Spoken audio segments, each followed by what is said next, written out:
Hello, hello. Hi, everyone.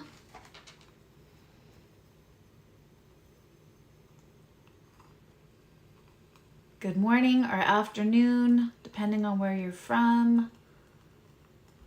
I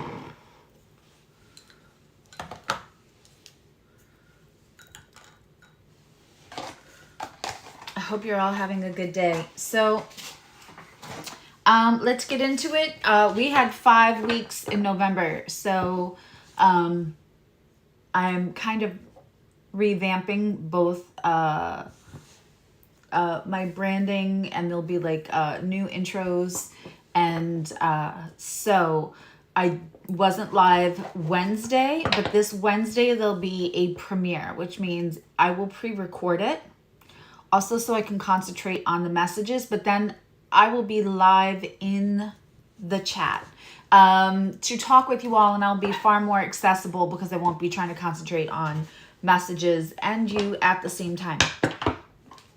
Hi, Odella. Hi, Delarin. Hi, Anastasia. Charlie. Hello, Juan. Hi, Shigamafal. Hi. Hi, Anya. Hi, Amanda and Adva and Teresa. I hope you are all well. Okay.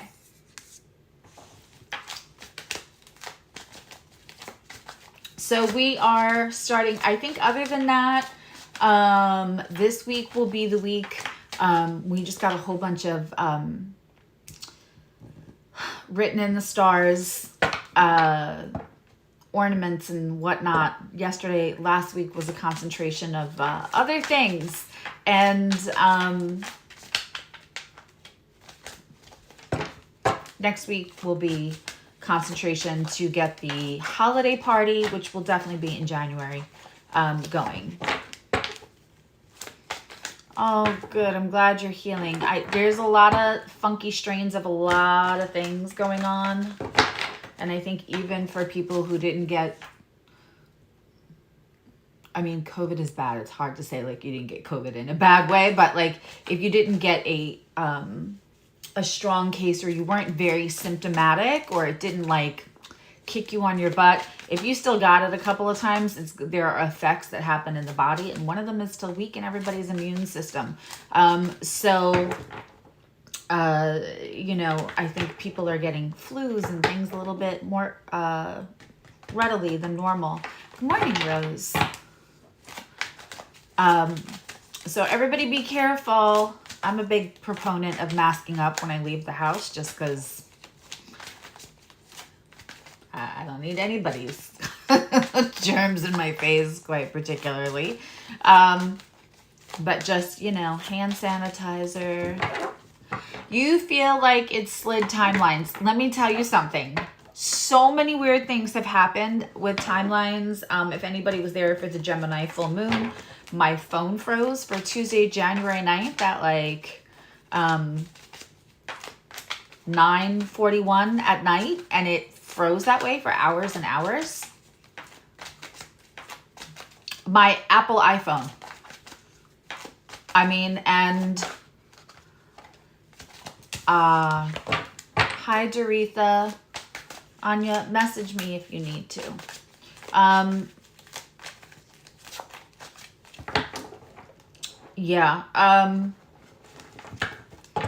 So there's been so many things. Another person just had something happen. A client of mine, we were looking at the paperwork, and something happened recently that really could have only happened like 2.5 years ago. I mean, there's so many things about timelines right now. Anya, I would love for you to email me, my love.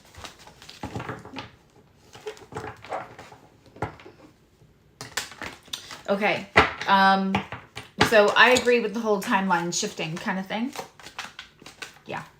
All right. So we are starting with Libra, and we're going to go through to Pisces. I'm going to do a random love reading, and we're going to give a free reading away. And a couple of people have been asking. So yes, I'm doing the biannual sale, like between end of Christmas and New Year's on sessions again. Let's get one more for Libra. Using the ethereal deck. Still one of my favorites. No? Okay, we're waiting until I want clarification, and then we'll get yeah,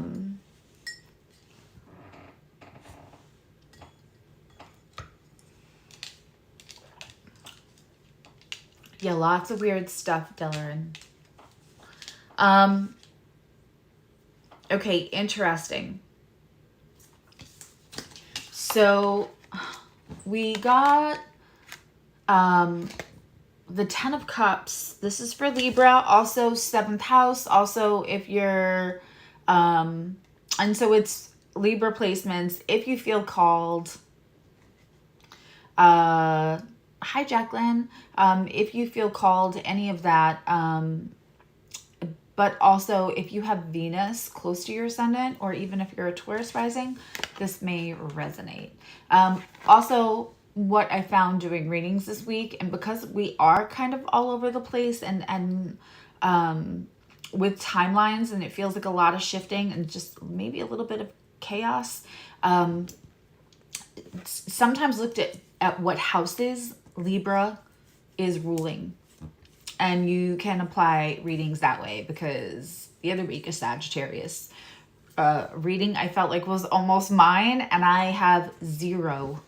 I have only one 9th house placement, and it's very strong in its own sign. And then I looked at the house that Sagittarius rules for me, and boy, did that reading resonate.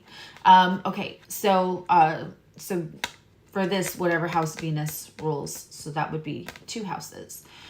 We have the 10 of Cups, which of course is a beautiful card. 10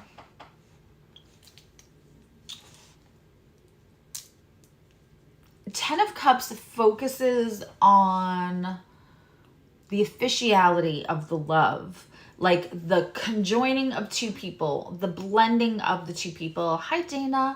The merging of sometimes blended families, sometimes starting a new family. But the 10 of Cups, and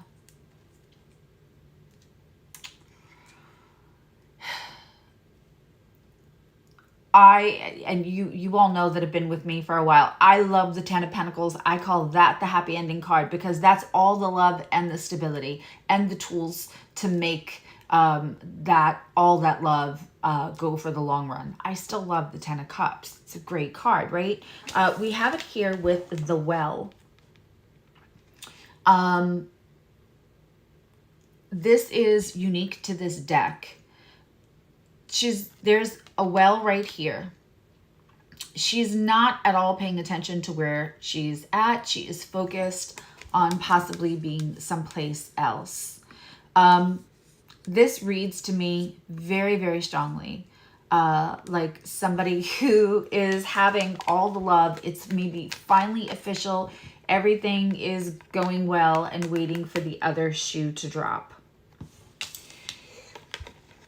We also have the Knight of Pentacles. Libra, my 7th house placements.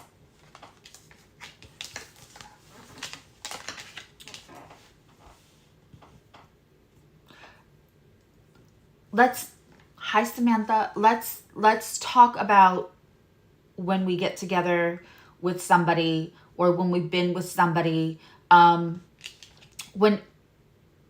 So for females, that serotonin, that oxytocin, all of those chemicals make us feel like we're in love. It makes us not want to eat. Right? When you're like super in love and it's just so incredible. For men, it's vasopressin. That is their bonding chemical. Often when there's miscommunication, if the feminine part of a relationship comes home and says this person did this, that, and it can sometimes be mistaken, and I'm not defending it, but if at that point the other counterpart says, let me tell you what you did wrong, let me tell you how you can fix this tomorrow, they want to be fixers, right? In some languages we would call that mansplaining, right? And sometimes it just is mansplaining, and sometimes it's because they love somebody, and that vasopressin makes them want to bond by solving a problem with you, by doing games with you. That's why sports between men is such a big thing. It's a release of that vasopressin. That is their feel good, the bonding chemical. And so this Knight of Pentacles is all about the vasopressin. But when everything is going really, really well and there's no problems to solve, you could maybe feel like your counterpart is maybe a little disinterested, maybe a little bit pulled back, maybe. And I am not feeling now I'm sure this deck will give us a card because we need the clarifying. The Well is all about looking in the future for what bad thing could be happening. This is somebody who, and again, I don't know, it was one of the readings the last couple of weeks, and I said, it might have been Scorpio, I feel like it was. But sometimes when our hip, the back of our brain, that hippocampus, which is supposed to be our only like break glass in case of emergency part that we're using, and the frontal cortex is what we're supposed to be using for like problem solving, decision making all the time. But if you have had sustained trauma, sustained periods of time when you were younger, or any time in your life really, where survival was just the mode of operation for whatever reason, we will use that part of our brain more often. It will also send the oh no feeling down our vagus nerve, into our bodies, into our guts, all of those kind of things. And attached to feeling like the mode of operation is crisis mode can sometimes rob us of the happiness, Libra. If you find yourself thinking like, is somebody mad at me all the time? Why will they be mad at me? If you find yourself looking for worry that things can stay,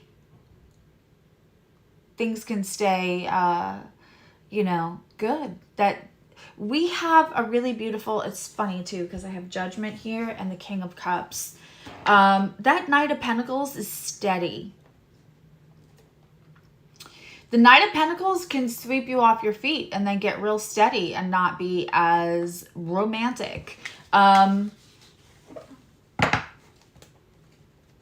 this can even be like job. When you started your job, they were wooing you and telling you how great you were, and they really felt like that. And now everything's going well, and you're not getting the compliments, and you're worried, are they mad at me? Am I doing as well? I'm not receiving the feedback.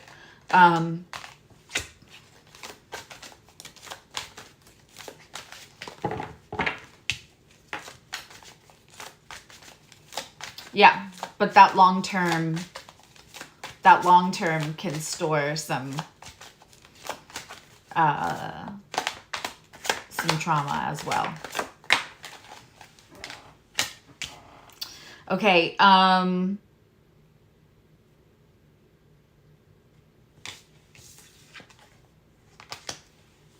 it's funny because you'll actually find people who have severe amounts of trauma will tell you, like, I can't remember people's names.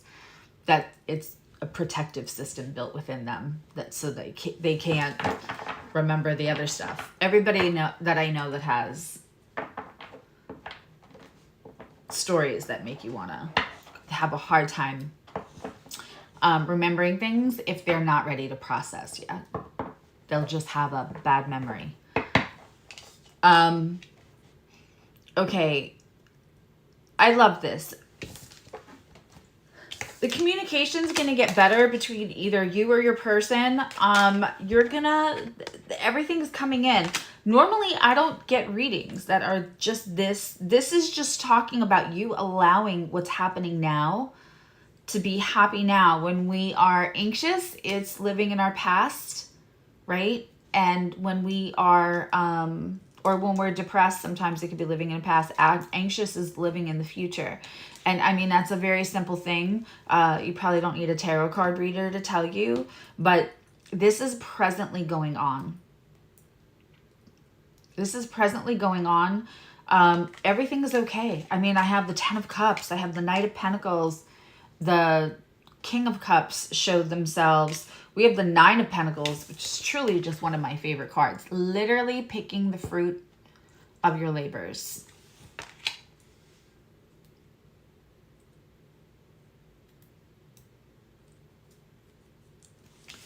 It's interesting. We have the 5 of Pentacles in reverse. And while I don't feel that there's like full on ghosting here, I feel like the lack of what it was, what it is settled into now. Knight of Pentacles, just kind of slow and steady. That pullback might be triggering because the last time you had to pull back, they might have pulled all the way back. There might have been a third person. There might have been just something they weren't telling you, and things were about to be not good. So this has something to do with that. Meanwhile, this pullback is just things settling. I don't think, normally when we have the 5 of Pentacles, right, it is the 2 wounded people, cold, stranded, who are walking past sanctuary instead of taking the refuge in the sanctuary. And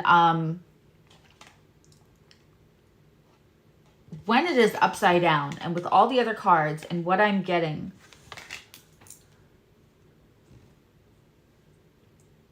this is more about just not feeling safe in relationships. Because what I often, and maybe it's because of the trauma-informed part of me or what have you, but I often see the Knight of Pentacles. To me, it's very interesting that they would walk past, that they would choose. And a lot of times what looks safe or what should be deemed safe or what we think should be helpful, there's something in there that makes it not safe for us for whatever reason. Sometimes people's homes, that's where everybody should go. That should be your sanctuary. That should be, I'm a Cancer. That's your crab shell. That should be intimacy and safety and comfort and where you are the most safe. And for some people, their homes are where they're the least safe. When the 5 of Pentacles shows up for me as a reader, we want to get into why they would not be on crutches, on freezing cold, hungry, battered, bruised, hunched over, clearly uncomfortable. Why would they be walking past instead of going in? Because there's something in there that in their experience, it's not worth it. Whatever safety that may look like it's offering on the surface is not worth it. When we have this inside upside down, in reverse, and in a reading that feels really personal about allowing yourself to be happy and really not feeling that not feeling like you can be safe inside relationships, that you're not going to do something to have somebody be mad at you. Specifically, I'm feeling that.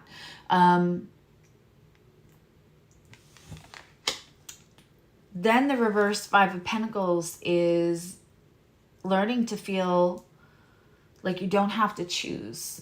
Learning to feel safe within yourself so that you can feel safe within the relationship. This is a beautiful card to end a reading with. This is gorgeous, Libra. I love this for you. Literally picking the fruit of your labor.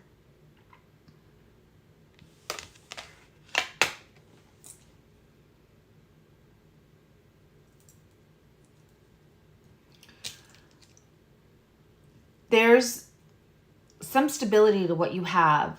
And it could have been childhood. It just could have been that the hits kept coming in childhood. It could have been that your parents could just never quite get it right, but tried so long to get it right. There would be times of like, they're getting along, everything's gonna be fine again. Very like Parent Trap, you know? And then the disappointment of, no, they're not. And this isn't a fun place to live. Even if like you loved both of your parents separately. One of the things that I checked in with my oldest, that you guys are all not familiar with, when he was very little, and I started to just arrange the schedule so we would never be in the house at the same time and let them get used to that. They didn't even realize he was no longer sleeping there. And I asked my oldest, you know, how do you like the schedule? And he said, I love you both, but I like you separate. He was 6. He was 6. Sometimes when we try to hold on to something for so long, what we do is we, with all good intention, give our kids a front row seat to everybody loves each other, everybody hates each other, everybody loves each other, everybody hates each other. And what that does is that teaches then that grown adult, if you relate to this as a child, to never depend that everything can just even keel. Now, our outside environment things going to happen? Yes. Astrology will astrology. I mean, planets will planet. Things will happen. Other people will be awful. But to never feel like you can be safe in your home if that home is attached to another person, that's a big deal. You absolutely get to pick the fruit of your rewards, but you can't be here if you're doing this and looking out for what is going to come next and break up this. Something is slow and steady. And if you've said the words, especially in the last month or so, everything's so quiet, I feel like this is the calm before the storm. I want you to think about changing those words and just saying, everything is running smoothly right now. More of this, please, universe. We love it. More of this. I know that we can have more of this. I want you to catch yourself when you say calm before the storm. Or let's enjoy it while it lasts. I want you to code switch. And I want you to, when you start to say that, stop and just say, you know what? More of this, universe.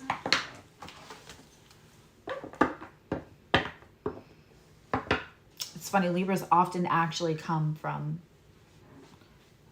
parents that divorced, but at this point, I'm pretty sure that, you know, it used to be more of a, you know, in 20, 30 years ago, that was less likely that you could actually, 40, 50 years ago, it was less likely that you came from divorced parents. And now it's more likely. So that is Libra's lesson. Lee, if you could write that down somewhere, or put it with the timestamps, like, yeah, instead of let's enjoy it while it lasts, which seems like living in the moment, or this must be the calm, but everything's so quiet, calm before the storm, we're just going to say more of this, please. Okay. Let's get into Scorpio. How my Scorpios, Mars, Pluto on the ascendant, 8th house. Also, if sometimes Aries rising, and you can always look at the house that you have either Mars or Pluto ruling.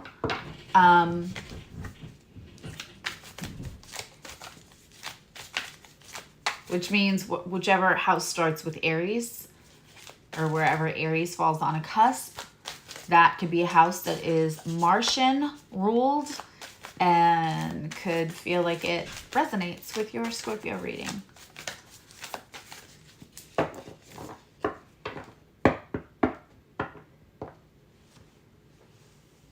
Juan is many things. He's definitely not just a Virgo. He is, as we all are, a multifaceted, multifaceted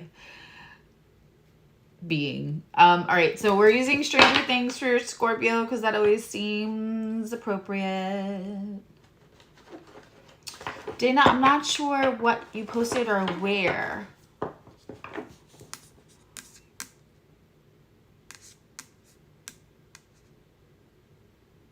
Oh, you'll post it to Insta. Okay. So I'm going to confess something to you guys just so you know. I often don't post I often don't follow back Instagram followers, and I know that's like probably one of the reasons that my platform is a little smaller. Probably one of them. But I don't follow you guys back because when I fall into readings with you, I don't want to have any of that knowledge. I want to know that everything is coming through. It helps me. It helps you to feel confident in what your guides are trying to tell you. And so I don't follow people back because I don't want to have the privy to your life. There's one person I follow back on my Facebook, and we have monthly, sometimes twice monthly, hour-long readings. So I know what she's going to post on Facebook before she does it. So, I mean, like, but that's it. So I don't ever want you to think that I don't think you're interesting, or I don't like you, or I don't appreciate you. I love all of you, and I know exactly who y'all are. But I don't follow people back on Instagram. You could DM me with the post. You could like send me your post in my DMs. That I will get.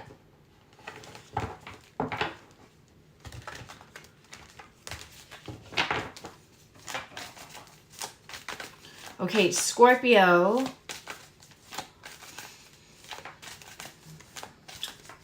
I don't know if you all felt that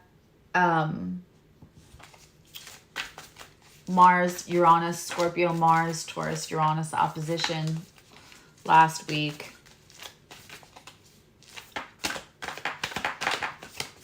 And by the way, we're gonna, I decided a few things for the next Astro Zoom for the members.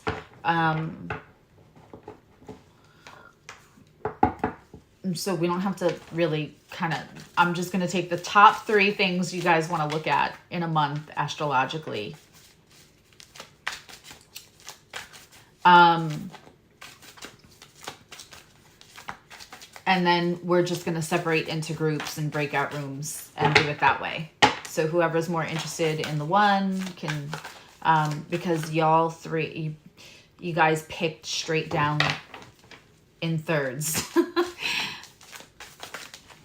There was no consensus. And where the next Zoom Astro thing will not be on a Sunday because there's too many people who can't make it on a Sunday.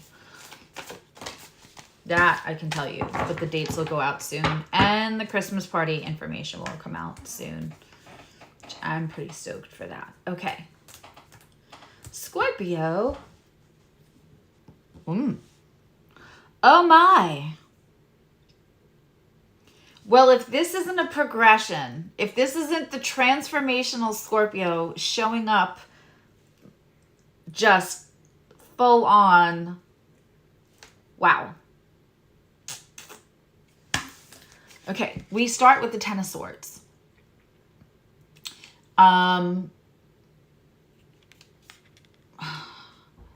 When we have the Ten of Swords, it means it is the long suffering journey with something that brought us pain, especially mental pain, especially that like occupied us. You have 3 Swords cards, very Scorpio. You know, Scorpio is that 8th house. It's also psychology. It's also, you know, the depth of our thoughts. It's, did I just smear all over me? It's the depths of our thoughts. It is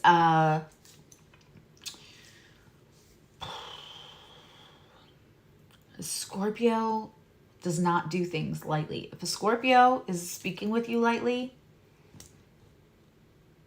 you're not their people, or they're just a very guarded Scorpio. If a Scorpio lets you in, that's a club that few people belong to fully.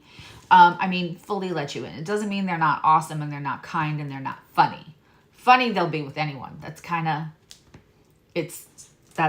I don't want to say it's surface, but it's easy to be funny with anyone.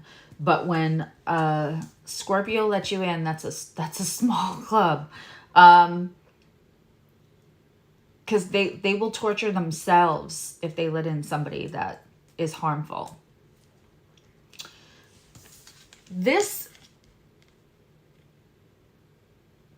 10 of Swords is really interesting because this is a playing piece, right, in their game.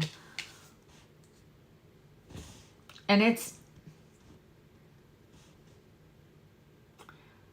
losing its power. When we have the 10 of Swords, we're at the end of that cycle. It's not, oh my God, that's all the pain. We're at the end of that cycle. And so when that happens, your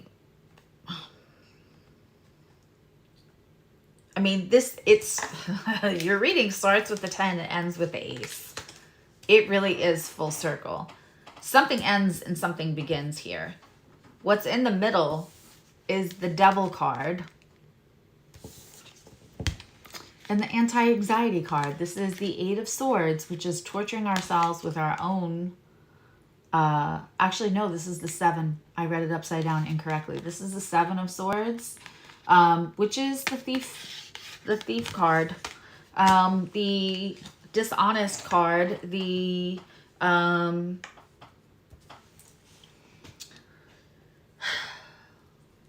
Scorpio is usually right when they're feeling something about somebody. It's just, hey, Zoe.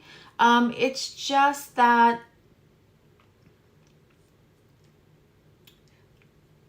they're used to a challenge. If we're going to talk about survival mode as regular, if crisis mode is everyday mode. So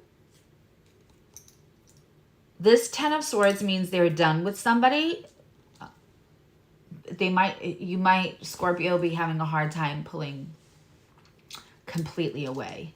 And you might also be worried about, well, the part of you that you just healed, right? Because Devil is self-sabotaging.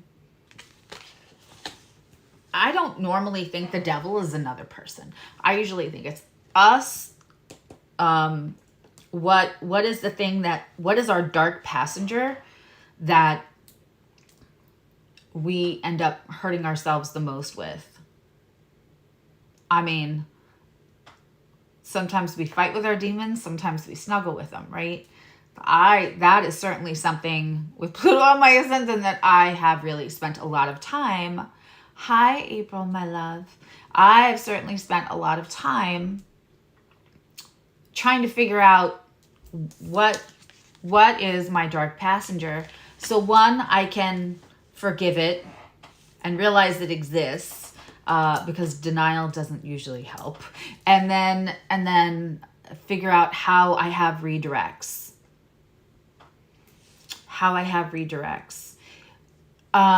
April, if there's any way for you to email me, I would love for you to do that, because I would love to catch up with you. That's it. Just want to check in with you.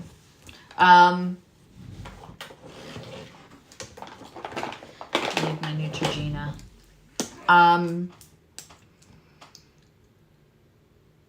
With this Devil here, adjacent to the 10 of Swords, and they absolutely came out together.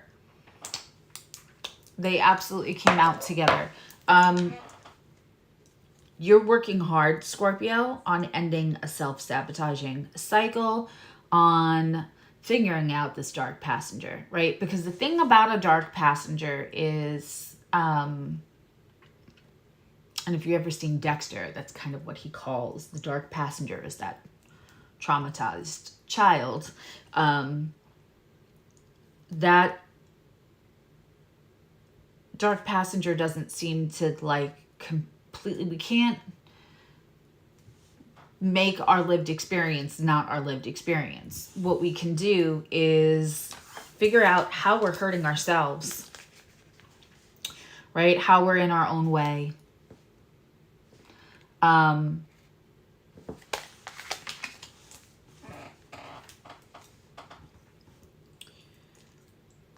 Part of the reason sometimes we'll heal stuff and not do that to ourselves anymore, right? Not give ourselves our own lumps, not sabotage ourselves, and then what we do to kind of even out the playing field, because we don't know what that's like. We don't live, it doesn't feel normal without living with that dark passenger. Hey, Gibson. We may bring in somebody who does it for us. And I know that sounds terrible, and why would anyone do that? I mean, I've done it.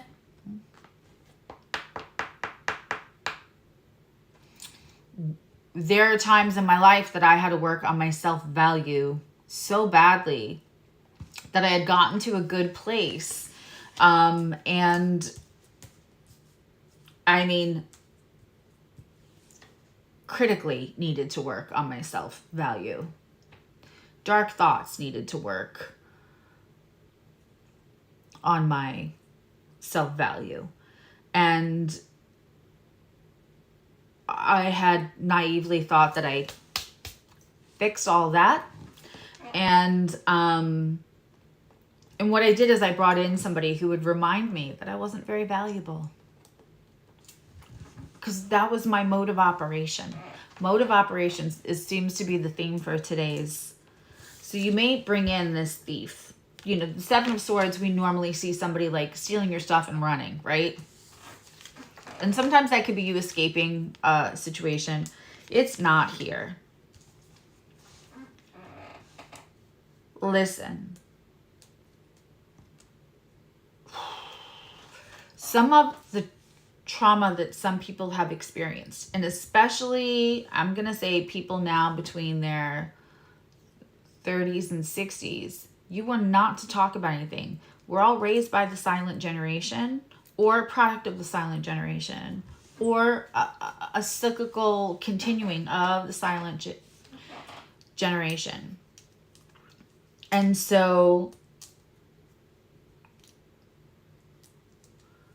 it really did become a mode of operation, that dark passenger. And so again, often you'll feel like I'm healing stuff, I'm telling myself that I have value, and that, you know, now I have kids. That happens all the time to us. Now I want to cry. And we think like in a million years, I would never have let my child be unsafe, exposed to things, things that were said, whatever. Like we have our own kids, or we just have someone we love and we think, my God, that was not okay. And I spent decades thinking, whatever, toughen up, right? Toughen up, buttercup. It makes me crazy when I'm on social media and I get in the, I have, my friends from high school, a lot of them don't like me because they're like this snowflake and that snowflake. And I'm like, dude, stop. What is different from calling people woke or snowflake or discounting what someone needs to feel safe? How is that any different than us growing up hearing like, you kids have it so easy. I had to walk up a hill both ways in the snow to school. We ate one meal a day. It's no different. It's wearing a badge of honor for how things used to be, rather than exploring why they shouldn't have been that way. How we can break cycles. Breaking cycles was not a thing. I think we're raising these new generations hopefully to speak up and not hold it in and not, right? Not have all these trauma manifested coping mechanisms. But you at the time, it may have felt like your left arm was missing. If it wasn't a parent or a teacher or a sibling telling you, you ain't shit, So you fixed that and you said, I would never do that to my kids. But then for yourself, you brought in someone to say, you ain't shit.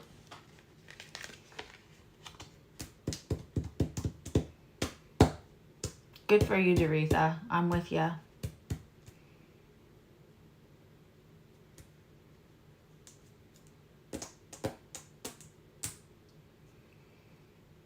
Yeah. Lee, are you still in the live? Could somebody just drop my email for April so she could just copy and paste it? I want to hear everything that's going on with you.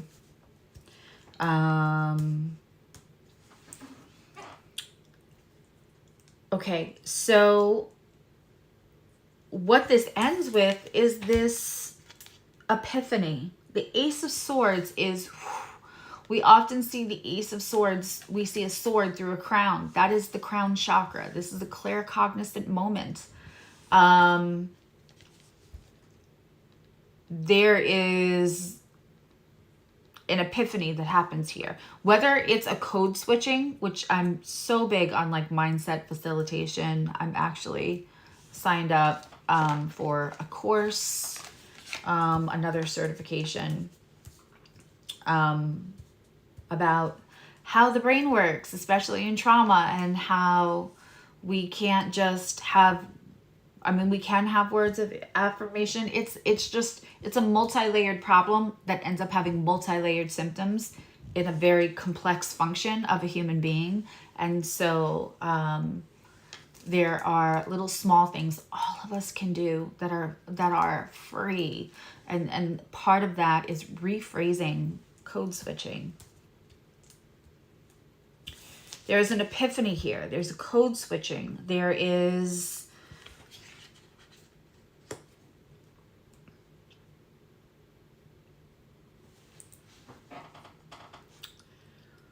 something, a new way of thinking, a new thought, something is coming here.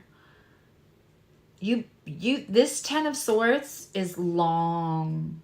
I don't feel like this is a month long. I think that this is Scorpio trying to, and again, Scorpio, 8th house placements. The epiphany may be that like, I completely changed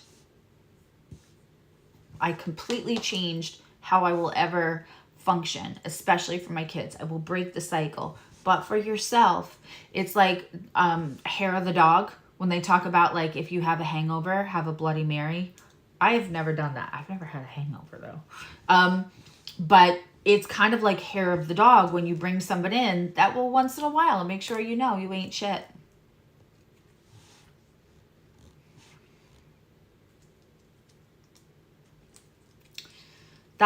Does that make sense to everyone? So you could sit here and say like, I broke that cycle. I will never be that for my kids. I will never be that for my people I love. But look and see if you're allowing it a little bit in your life because it's the hair of the dog of your trauma. You guys all, like, I've never said that before. I've never said hair of the dog of your trauma. This is all such a cathartic community. There is no me without you. 1000%.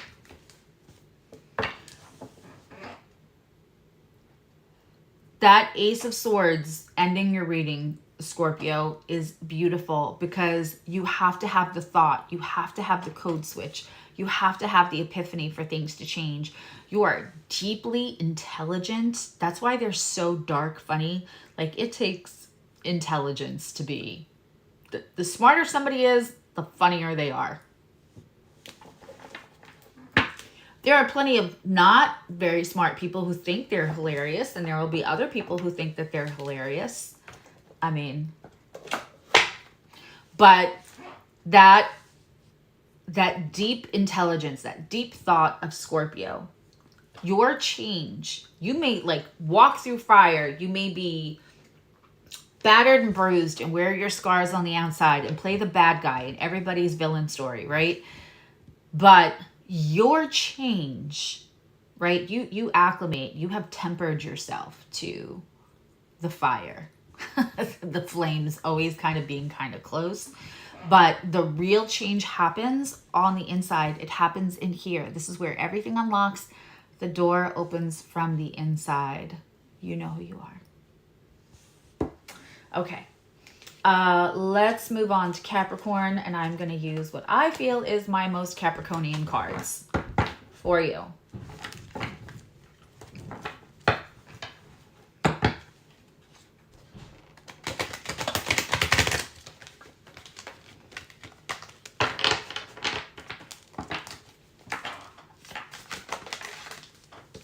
Yeah, even if all you can do is drop me a phone number or something. April, I'm glad Crystal, say thank you to Crystal for me, for letting you use her YouTube. Okay. They're always, I was going to say that was a big one, but they're always big ones, aren't they? That's what she said.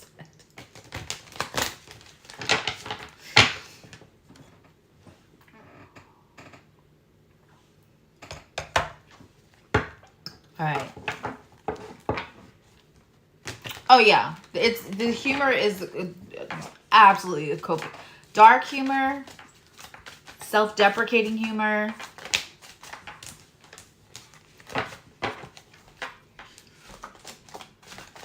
I find that as we are approaching Krampus Day, it's December 5th. I know that. As we are approaching Krampus Day, you will find your warriors around you. They'll tell on themselves because they'll post something funny about Krampus. I mean, they'll know what that is. And if you don't know, then, because, like, you know, Santa Claus is a Sagittarius. He's very Jupiterian. I think he's probably a Cancer rising. But, you know, he's a Sag. Bright red suit, big giant laugh. But Krampus is a Scorpio.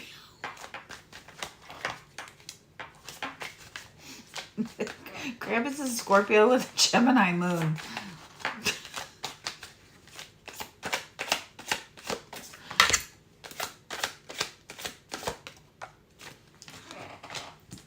Okay.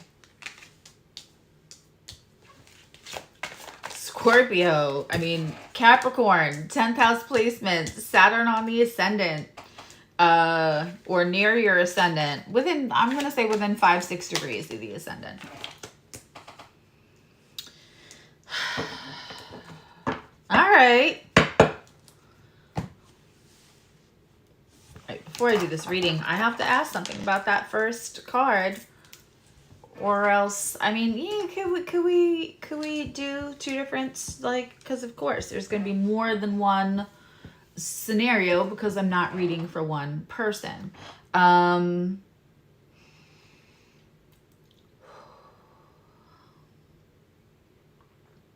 right.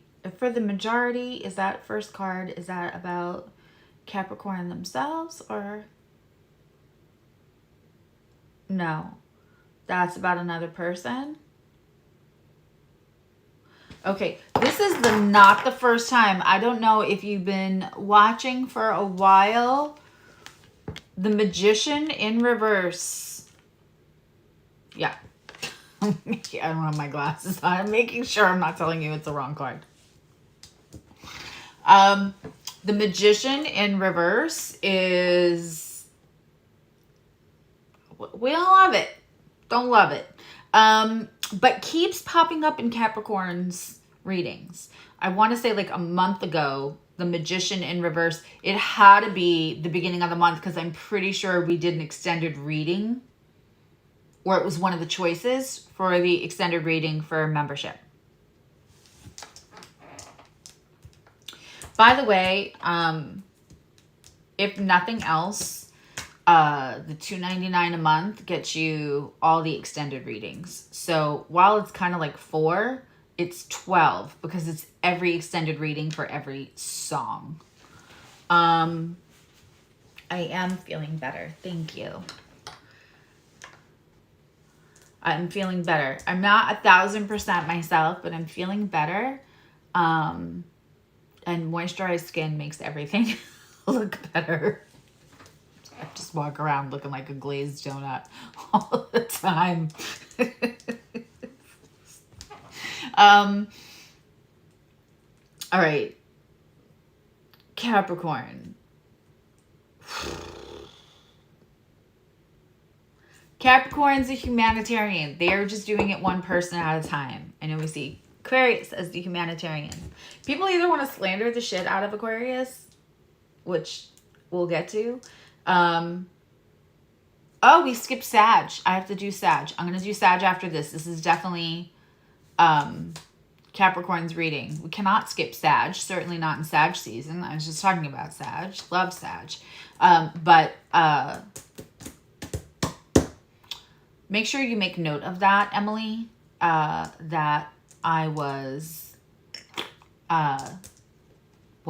deep in thought and laughing away and talking to somebody else and distracted and started Capricorn before I started Sag. But this is Capricorn's reading. So we have the Magician in reverse. We have Temperance. Are you hiding this person? Are you involved in one way or another and like making excuses for somebody's bad behavior that you would not allow from anyone else? And it's kind of like they're harshing your vibe. So you're overcorrecting. Temperance is an overcorrection to get the balance. It's not balance, right? It is, we are overcorrecting something. It's often represented by an angel, and I want you to think about not the cherub angels, not like the little statues, not the little like, I know sometimes we see little chubby angels with arrows for Valentine's Day, and not the angel on the Van Halen cover with the cigarette and sunglasses. Angels come to intervene. Whether it's an archangel, whatever kind of angel, if your angel's got 6 eyes, angels are there for intervention, for overcorrection. Temperance. If you don't do it just right, when you're tempering the egg is going to turn into scrambled egg in your custard or whatever you're making. It is an overcorrection. So we have somebody here who's trying to manipulate. I don't think that was you. That was what I asked the pendulum. For the majority of people, is this actually Capricorn or is this... And I got no. All right, so this is another person who keeps popping up in your readings. And they want to manipulate their results in their life. They want to... This is somebody who could have real skill, could have real anything. They could possibly find within themselves the resources to get things done without manipulation, without making sure they don't have competition, without whatever it is that they're doing. But that's not how they're doing it.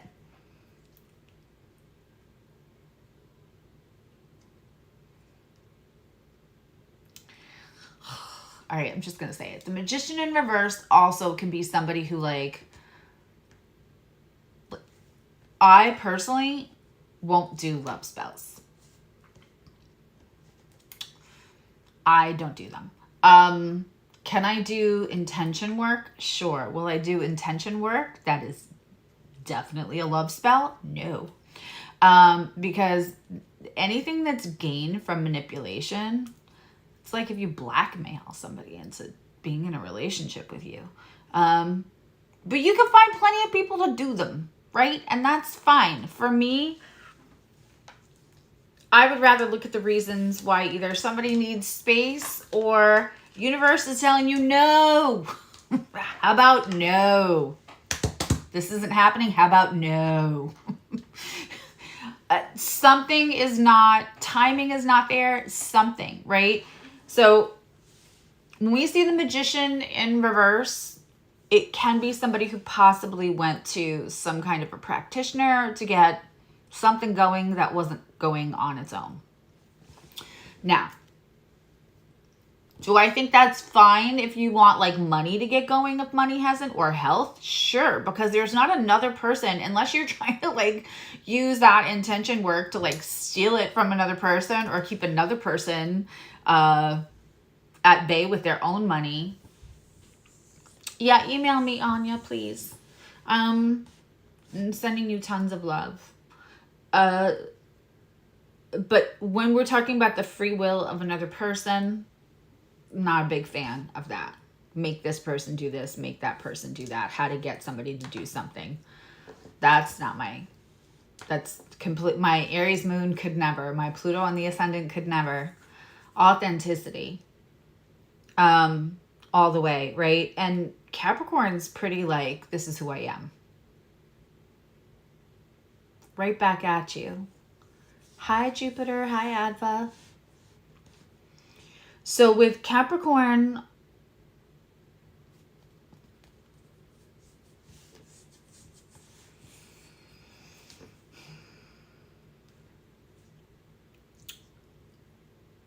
having this Magician in reverse for a while,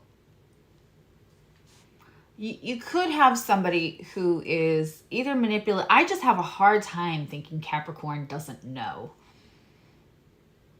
You're going to have to get up pretty early in the morning to get something over on a Capricorn. So they're either allowing it. Yeah, I messed up. As Nicole likes to say, my like ongoing bloopers that I don't take out. I messed up.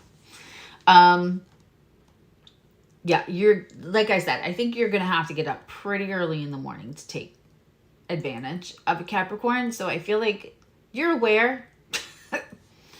Either you're trying to help them, humanitarian, one person at a time, Captain Save-A-Ho. That should be a sticker in our club, Captain Save-A-Ho.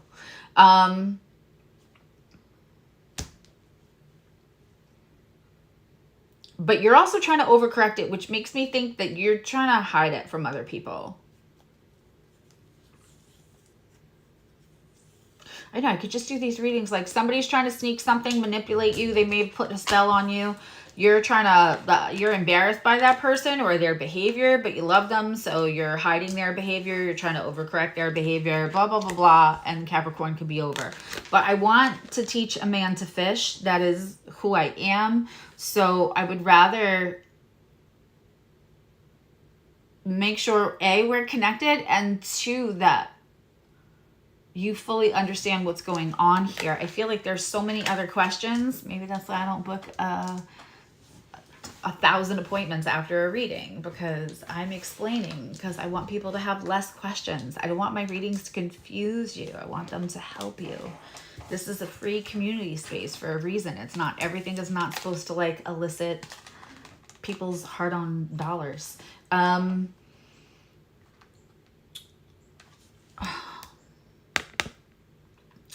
of Swords in reverse. Very passive aggressive. 5 of Cups in reverse.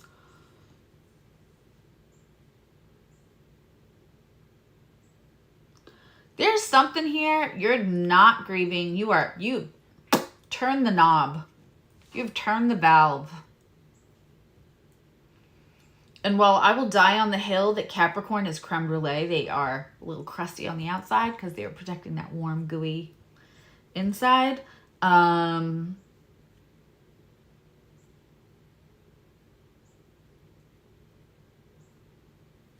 You can shut it off when you have to. That's Capricorn survival mode, right?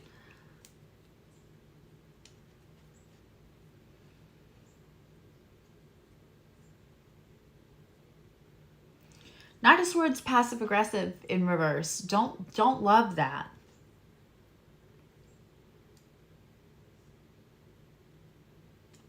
Now here's my question, Capricorn. Are you being passive aggressive and turning off your emotions to other people? And passive aggressive just means like, instead of saying what you're going to say, which Capricorn's pretty good at. Capricorn's pretty good at saying what they need to say. I said what I said. Very Capricorn, right? Depends on their other placements. But in general, that's how they would prefer to live. Even if they have like, I hate using the word debilitated, but even if their Mercury is like in retrograde in a softer sign, or it's a little more challenged by aspect, they would prefer to I said what I said. And in private, you will get the I said what I said Capricorn. And if you have a I said what I said Capricorn in private and a more gentle people-pleasing Capricorn in public, or they don't say what they said when the public moment comes, they say they're going to and they don't. That just means that there's a challenge with their Mercury, and also maybe a challenge with their Venus in their self-value, what they feel they can without losing something.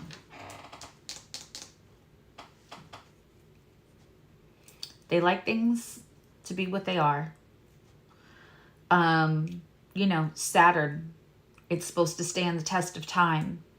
And also self-governing, self-actualization. Sometimes a Capricorn self-actualization is through the vehicle of the person they're helping and their success or failure in that. So here's the question. Some of you are going to have this person that's a little manipulative. You're probably trying to overcorrect. And they may have even like gone and had a little woodgy done to keep you overcorrecting. And Capricorn, you probably don't need another job. You probably don't need another thing on your plate. Responsibilities, right? Like, that's Capricorn's dark passenger, is a responsibility. Who are you making a responsibility? It doesn't need to be your responsibility. The way we said with Libra, and then with Scorpio, like, you know, you've broken all the cycles. You're not going to raise your kids the same way you were raised, but you're going to keep somebody around because it feels like your left arm is missing. A little hair of the dog of your trauma, right? Your trauma is way too much responsibility as a child. So then, you know, you have responsibility trauma. So the hair of the dog is to find a human. Because, like, you can be responsible and get shit done so well. Because it was a skill, like, where other adults who maybe had more cushy lives, or that's, like, they struggle with, like, the schedule. They struggle with the productivity. And hell, with half the world having ADHD, neurodivergence, right? Hi, Peacock Rainbow. But Capricorn doesn't struggle as much with that. So then they could take on responsibilities and feel like I'm not doing enough because none of this responsibility feels hard. Responsibility is supposed to feel hard. So they take on a person. So is this you being passive aggressive to other people when they ask you about that person, or like, why are you still messing with them, or whatever? Is that you shutting everything off? Because this is supposed to be grieving and processing. When it's in reverse, you're either almost done with it, like you've been doing the work, or you're ignoring it. And so with a passive aggressive Knight of Swords here,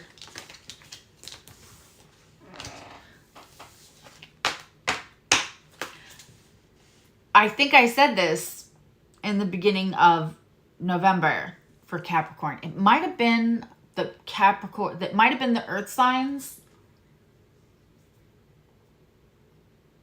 It might have been the earth signs reading. It could have been the week before that.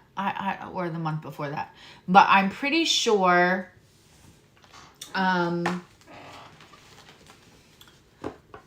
I said to you, if you're Capricorn, even if you're, I said what I said, BDE Capricorn, just make sure you're releasing any energy and ask for like all, and cat in boots, it's KATN boots. And I want to say it's BOTTS, but it could be POTTZ. And then it's 137 or 136, but cat in boots. There's only one of her. She's got blonde hair. I think she's got purple bits. She has tons of healings. Hi, Maricela. There's ones that like breaks all contracts, soul contracts, anything anyone's ever done. She's got like a undo anything that any motherfucker ever did against me that was not in my highest good. So it will not dissolve anything that you've actually paid a practitioner or have done yourself that is in your highest good. It's not gonna, but anything that's floating around that somebody has got on you or done to you or against you. And what I learned from another good practitioner is nutmeg. Yeah. For anyone, side note, what do I call those? Collective message. Yeah. Yeah. Ask spirit if it's in your highest good to break all contracts, chains, links. Cat and Boots has it worded the way it's supposed to be. But just that you are not interested in anything that's not in your highest good, especially anything that's been to you, done to you. And if you think you know who they are, you can ask to cross them off the divine bouncer list. She's got all the wording for that. She's your girl for that. Can I repeat them? Yes. Might I not repeat it exactly the way she does it? And she does it the way she does it for a reason. Also, yes. So I don't, you know, I don't need to I'll just be the middleman. You go to her. But also nutmeg in your shower soap is protective. Just found that out. Okay. So I'm sharing Sagittarius. How dare I skip you? How dare I skip you? Let's get these big, beautiful, especially during Sag season. The hell, Susie? Okay. Using the Star Tarot.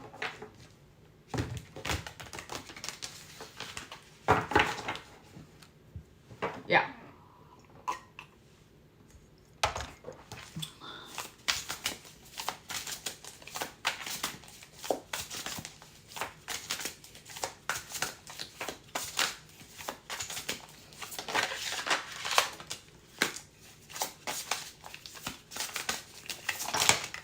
Okay.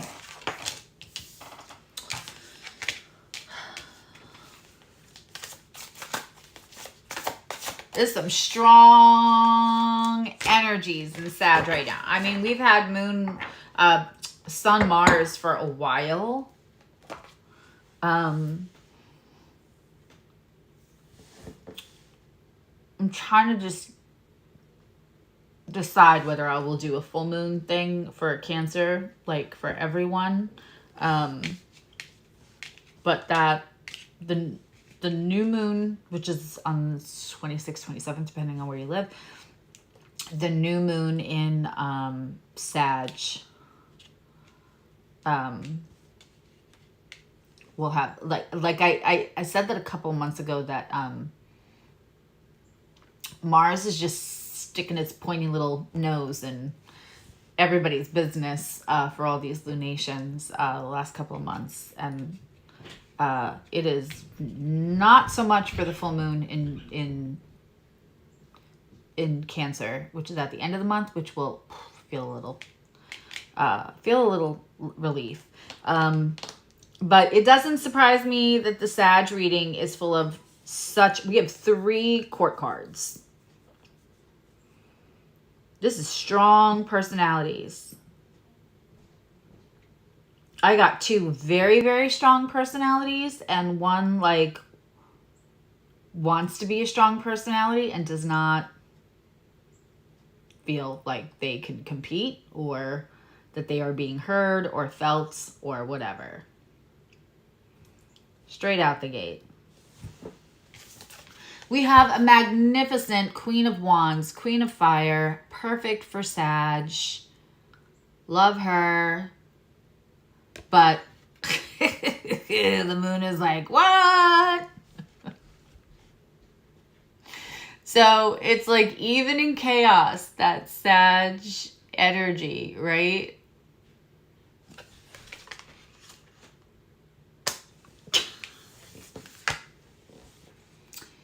We have a Five of Swords.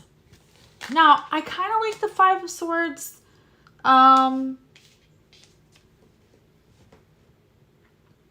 As a sign, it's not a great indicator of like where you're at in conflict and everything else. But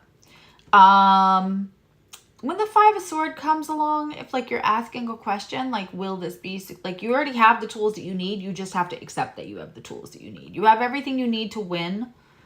You don't have as much competition as you think you do. Because in the Five of Swords, other people are walking away. You already won, but you're like clinging on to those swords. Like, ready to go. Right? Five of Swords in the upright is kind of like nobody. And then me. I wish a motherfucker would. Like, Five of Swords is ready to go when no one is at you. Again, survival mode seems to be the theme of the day. When it is upside down,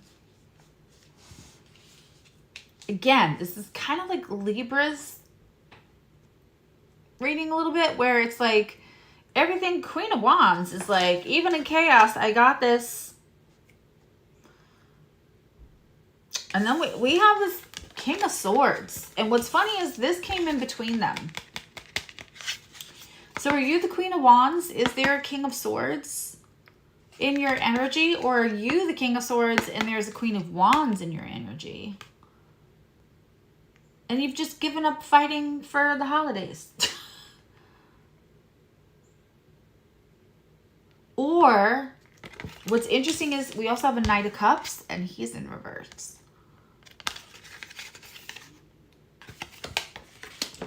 Listen, you could have a third party situation here, Sag, but that third party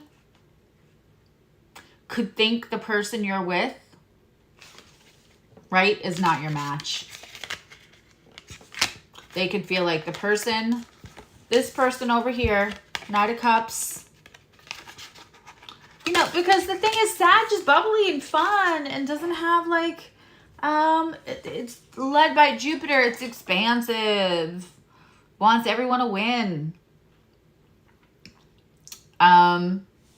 Sages can talk about how other people are attractive in front of their partner and have zero, like, doesn't need to like go explore that. It doesn't mean anything's gonna happen. They're just like, oh, look, that person's attractive too.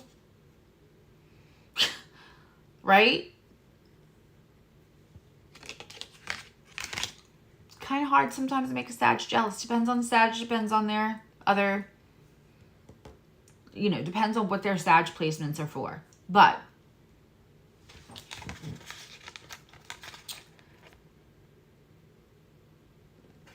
this very, like, doesn't talk a lot, King of Swords, is not going to speak to hear himself speaking. When he says something, he has something to say and he means it. Hi, Jamie. We're about halfway through. Yeah, because I still have Aquarius and Pisces and a love reading to do, and then I'm going to give away a reading. And we just kind of started Sag, so yeah.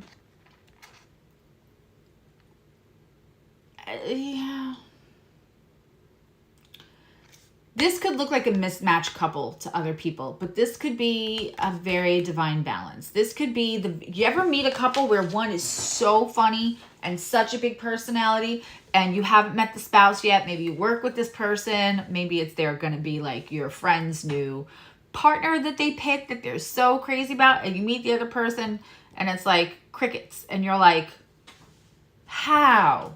But they balance each other out, and that's not anybody else's business as long as they're happy. Right? Like, you want to go marry a goat and the goat is consenting? Don't come at me for saying that. You get my point. You want to go marry this deck of cards and the deck of cards is consenting. and that makes both of you happy, go be happy, right? To each their own. Sag is very to each their own most of the time. There's exceptions to that. But it's like when you meet somebody and you're expecting their partner to be like, and it's funny. Oof.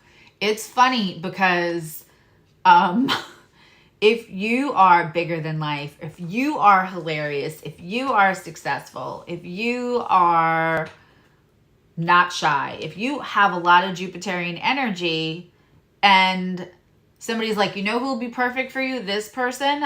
It may feel like fireworks at first and then come down because that's too much of the same energy. And also, if that other person is not the Sag who wants everyone to win, if that person has any kind of competitive in them, they don't like being shown up. They would rather be the star of the show and have the quieter, steady we love a King of Swords, right? They're very truthful. You're a consented goat.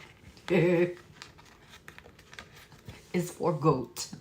Listen, if you have not seen The Terminal, collective message, if you have not seen The Terminal with Tom Hanks, please go watch that. Medicine is for goat. Oh, that movie. Anyway, it is not about consenting animals at all. Just so we're clear. It's a good movie. Go watch it. You could go, I just watched it with my 14-year-old. You could watch it with kids. Anyway, this is an odd couple, but it could be a couple that works. And the thing is it's more important to have a king and queen energy so nobody feels intimidated by the other. We're at the same level of healing, right? We're at the same level of journey. Now, what this is about, we're going to get into. But I am more interested in this Knight of Cups upside down.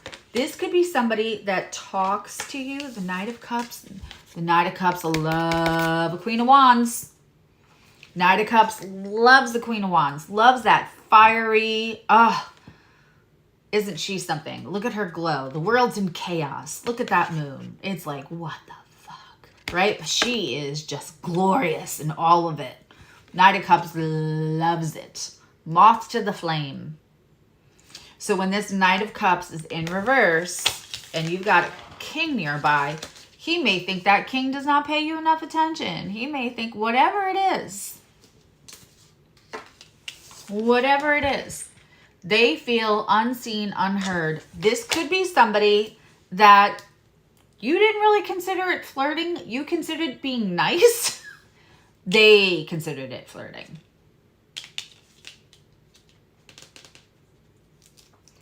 This person took your nice Jupiterian energy and took it to mean something. Now,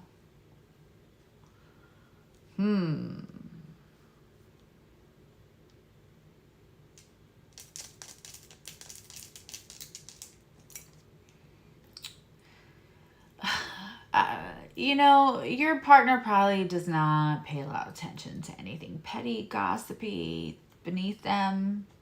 They're full of integrity, and they can spot somebody else without their integrity in a hot minute. Hot minute.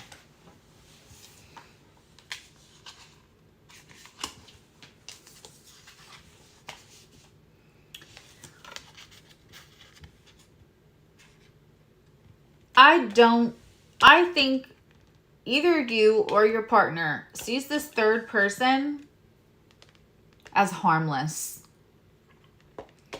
But whoever the King of Swords is, whether that's you or your partner or a family member or your best friend, it's like, I don't like that king. I don't like that Knight of Cups. They don't get it. You think no one else would act that way. That is a Sag thing. For sure. You were like, oh, they wouldn't do that. Who would do that? Oh, I would hope they wouldn't do that. Right? Because you wouldn't.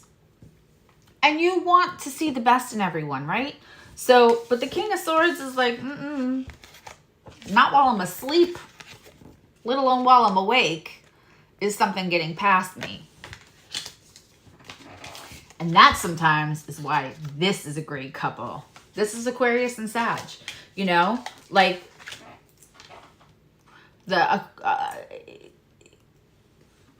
going to allow you to be this glorious, incredible Queen of Wands, even in that, it cracks me up, even in chaos, even in anything. And they're making sure they're going to cut out anything, protect you, let you be glorious, let you be over the top, let you be big, let you be Jupiterian, let you shine. But they're going to take that sword and cut out anything that could be potentially harmful for you. I think you two may be disagreeing on whether that third person is harmful. And you're like, how could anyone be harmful? We're Gucci.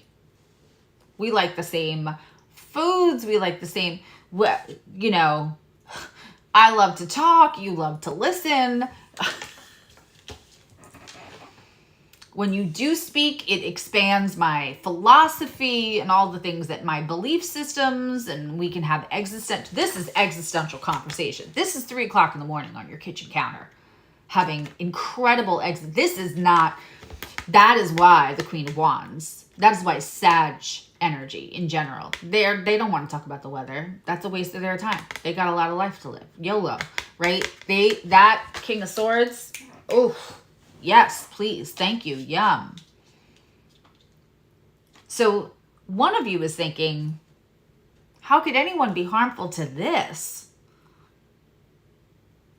Yin to my yang, peanut butter to my jelly, carrot to my peas. There's so much confidence there. Between a Queen of Wands and a King of Swords, a lot of confidence. These are not, this is not a, they could have their own personal little things, but they're not insecure as a couple.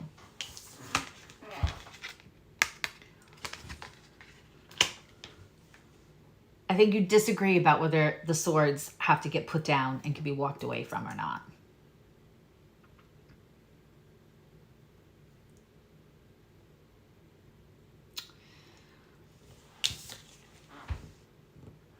I don't love all the nights. Personal problem of mine. I have issues. I don't love all the nights. I especially don't like a Knight of Cups in reverse. I don't like any of the Knights in reverse. Unless it's a Knight of Pentacles, then it's sometimes okay. But the Knight of Cups is...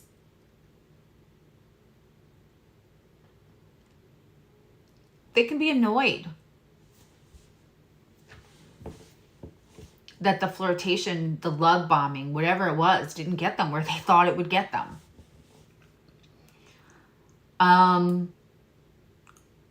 Water signs, when angry, I'm doing shirts for astrology. Just sayings that I've said forever, and I'm like, I'm just gonna put it on a shirt because I'm seeing other ones that are funny, and I'm like, why would I not do it, right? So we have the I'm Sagittarius and I know things, one for Sag, and we have the Scorpio one, which is an iceberg, so it's just the tip, and then below the water is the Scorpio sign.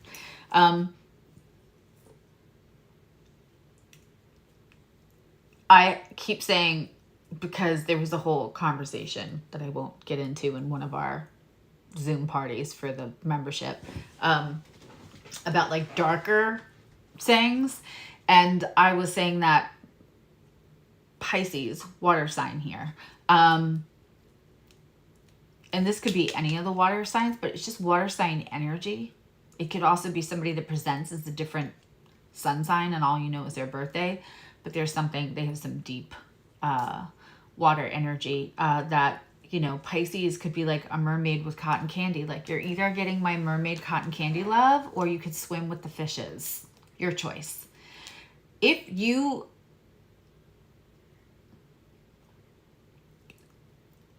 come across an unstable person that has a lot of water sign energy. That water sign energy could get mad.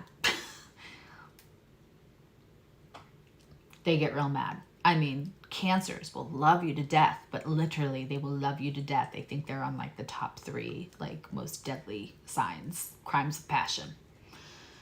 Pisces is also one of those.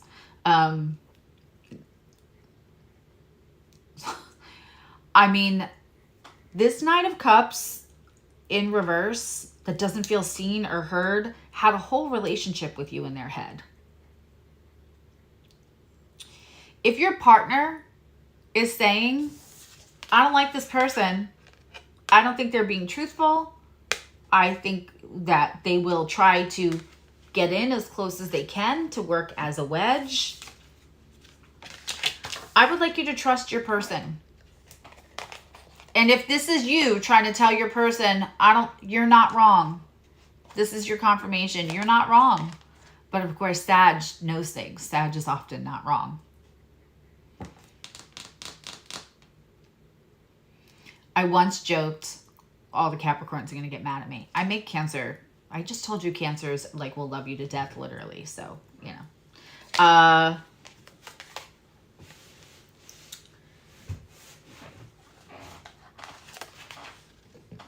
I may have said jokingly to my friend that has both Capricorn and Sag, that sometimes Sag is everything quietly that Capricorn very loudly professes to be or works hard to be.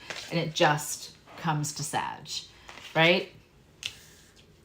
Saturnian Capricorn works hard to glean all that knowledge, all that PhD from the hard knocks of life. That's so Capricornian, right? All that responsibility.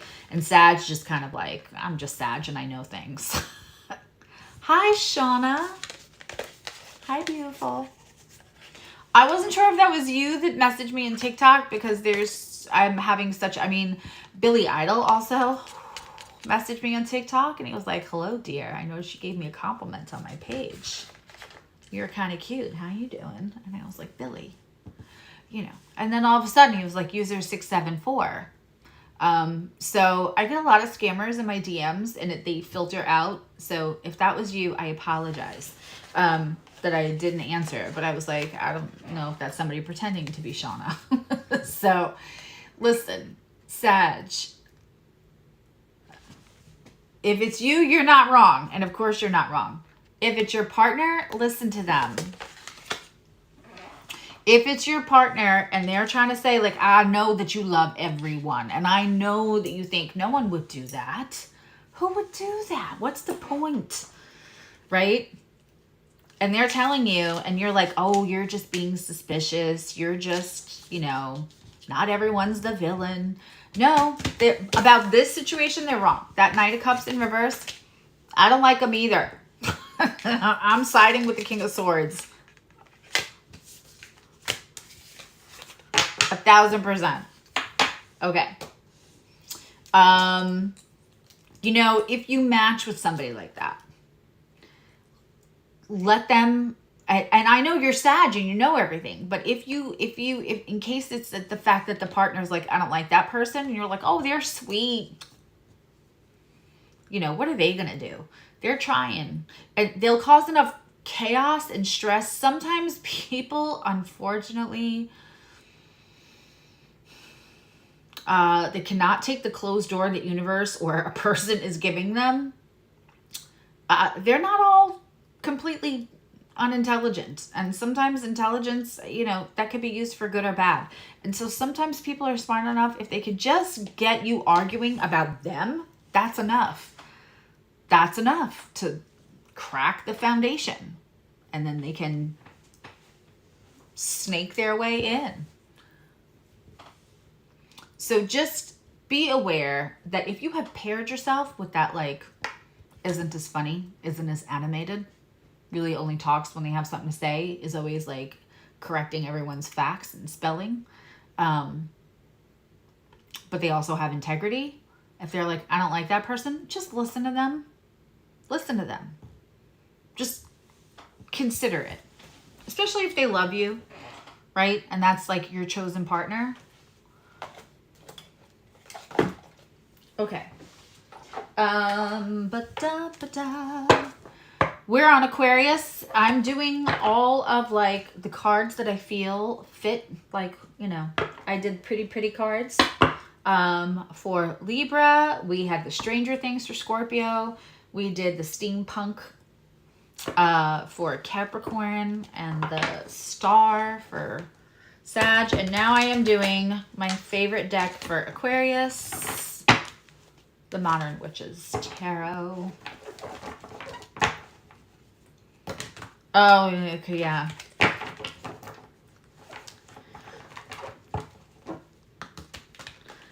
Never know. You never know what I might say.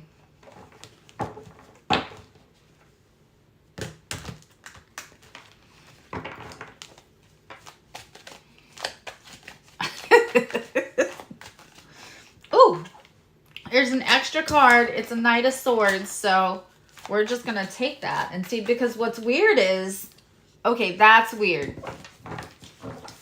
This, which is my anniversary vintage deck of the actual Rider Waite, where Pamela Coleman Smith put in 4 extra cards that didn't make it into the original. So she put them in the centennial, or they put them, she wasn't alive 100 years later, but they put those 4 cards that didn't make it in the original. And so this, I'm using the Modern Witches. This was in here. But what's weird is you all saw me reach over. It was in my big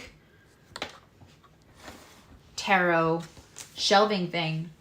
The deck that this came from is right here.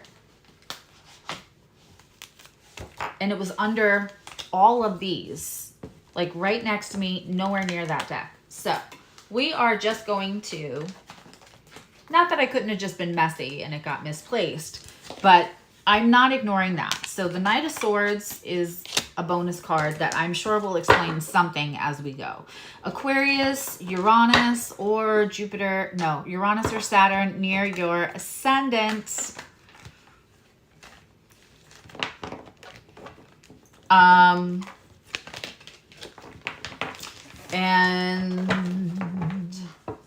11th house placements. 11th house suns. You know what's funny? I had 3 kids and they're all 11th house suns, and it shows.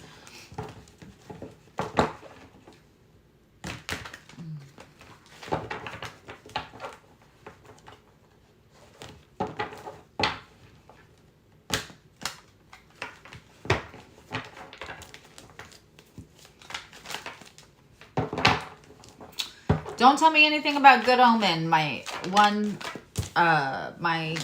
son's girlfriend is like, you should watch that show. And then I started it and I forgot about it. And then I got so busy. So I'm slowly trying to. Oh, this is interesting. Aquarius, we're starting out strong with the moon.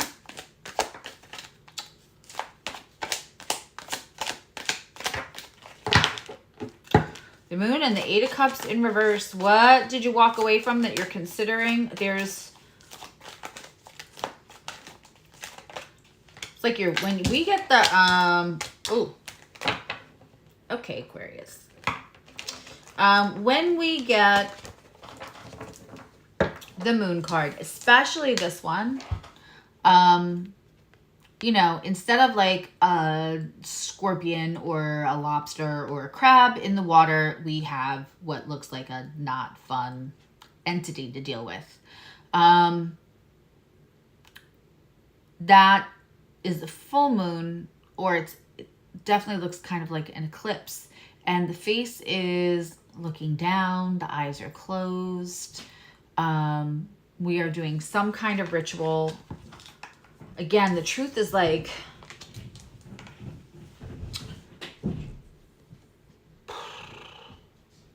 looming, and you know, and you know it's like something you don't want to know. That's what this feels like, Aquarius. This is the truth that you kind of already know, and you don't want to be right. I relate. to that. That has happened several times in the last couple of months where I was like, yeah, I really wanted to be wrong about that. That's not confirmation I was hoping to get.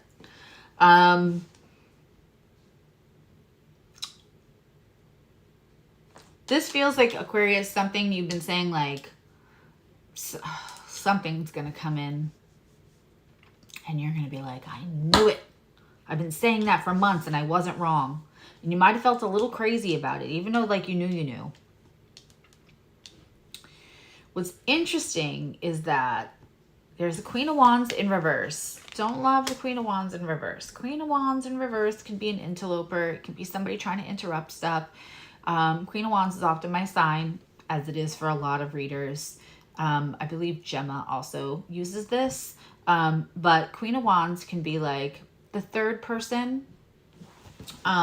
It's can very much be the Glenn Close, boil your bunny kind of person. It's interesting that both Cap, Sag, and Aquarius, with Saturn and Pisces right now, all got somebody up to no good in their readings. Now, and here's this Knight of Swords. This Knight of Swords confirms somebody's going to come in and drop a truth on you. They're just going to come in, say something, and I don't think that when I say there's somebody up to no good, it's not the Knight of Swords.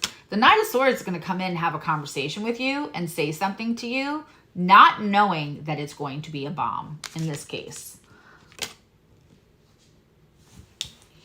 You've kind of known something with no confirmation, waiting, begging for the truth. And it's something you would rather it wasn't true, but you know it is, and it just is what it is. And Aquarius is very good at not judging. Not that they don't ever judge, but Aquarian energy understands that things are what they are and that they should not take it personal.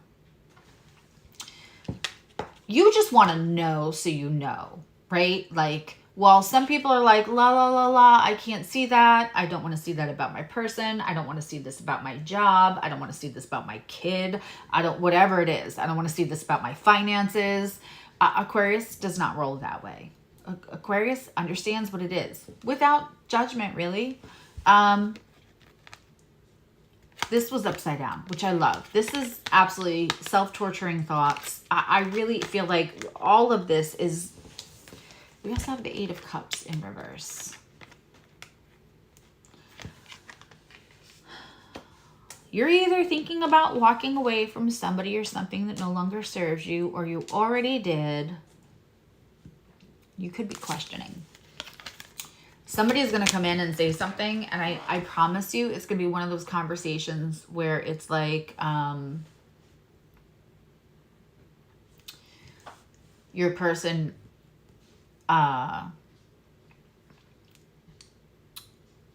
you're picking out a movie to watch. This is what they're showing me. You're picking out a movie to watch, and you're like, oh, we haven't seen this one, and your person tells you, oh, I saw it with this friend.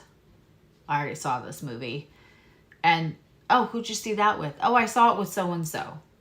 And then, like, 6 months later, something organically comes up about an actor in that movie or whatever, and you're like, you know that movie, you saw it. You saw it. I never saw that movie. Yes, you went to the movies with insert name of partner. And they're like, no, never saw that movie. Or they mention that they never saw it. And you're like, yes, you did. You went with so-and-so. And they're like, no, I didn't. And they like, so no one's trying to blow. No one's like, oh my God, I have to tell her or him. Somebody's going to come in, and it's not going to be somebody that's like around you a lot, and some weird conversation is going to drop the truth in your lap. It's going to confirm what you're like, I knew it.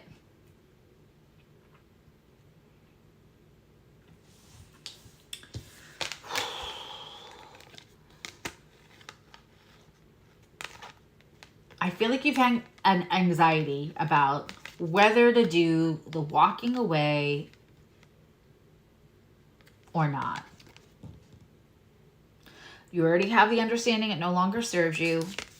Universe is going to, like I always say, universe sends you a UPS, Domino's, edible arrangements, whatever your thing is. It's not often that they send, you know.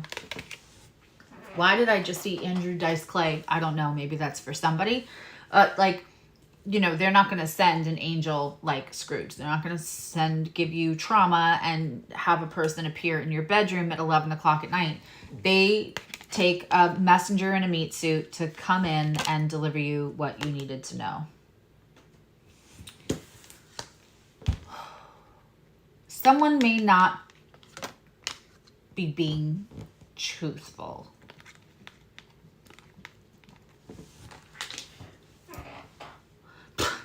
And this is very Aquarius, because for most signs, if something you really didn't want to be true ended up being true about your Queen of Wands, it's interesting too, because she's got RBF here.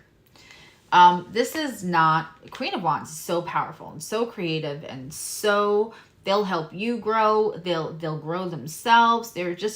They understand, they can be in their confidence without putting somebody else down, right? So when we have this upside down, it's the flip side. It's all what happens when the confidence isn't coming from the inside, and it has to come from putting other people down or whatever.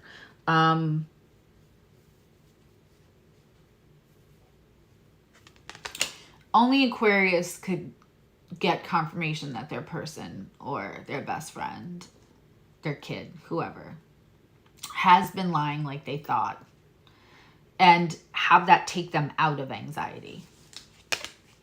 They just want to know that they're not crazy. They just want to know that this, because Aquarius is research. Aquarius likes to research. They like to gather information. That is how we get the innovation. That is why when we see things in Aquarius season, it's often when we get new inventions, when there's a lot of like, my God, Pluto going into Aquarius. It's going to be a game changer for the next 20 years. But I mean,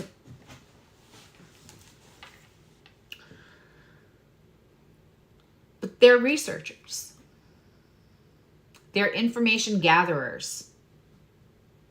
And they'd rather make the next move with the right, correct, collected data.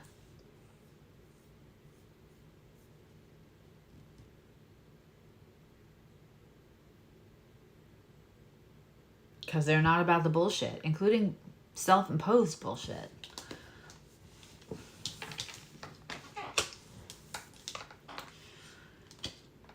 What's the most interesting to me is, like, I think Aquarius, you're either walking away from this, or when I see Queen of Wands as that third person, often really like the interloper, what's her name, Alex in Fatal Attraction, the Glenn Close, when she boiled the bunny and everything, right? I think it was Alex. I mean, he did not do the right things. That whole elevator scene should have never happened. But whatever's going on here, this person, if they are the interloper, if they are the third person, if they are the wrecking ball is the word I'm hearing, or I'm hearing I came in like a wrecking ball.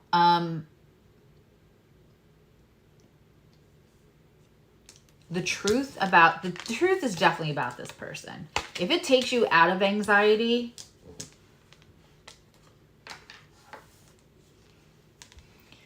you could change your mind about leaving a situation, or a situation that was about to, like, we've done all we can here, we cannot agree on this. And then you having the confirmation, the truth, to be able to say to somebody, guess what I found out today? Randomly, not looking for it. Truth can come in all different ways. Certainly we can go find it for ourselves. I just got done saying Aquarius is great at collecting data and correct data, right? But also sometimes truth lands in our laps we didn't go looking for.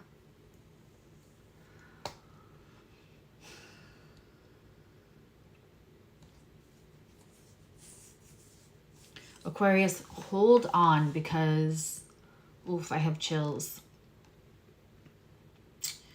Even though it's a full moon in Cancer, it is sextile Jupiter. And I feel like something is coming in this full moon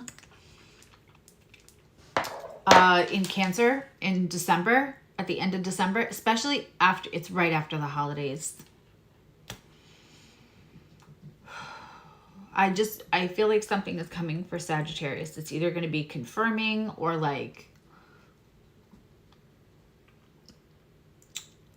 it might be the ending of something, but with Jupiter sextiling that big full moon in Cancer, it's going to be a protective ending. It's going to be something that brings different, more, better opportunities.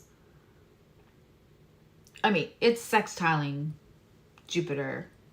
We have the sun will be at 5 degrees of Capricorn, while the moon is at 5 degrees of Cancer, and Jupiter is at 5 degrees of Taurus. And there will be a little conjunction of Mercury and Mars in Sag. But it won't, no. Yeah, because I think the Mercury is in retrograde at that point. It is.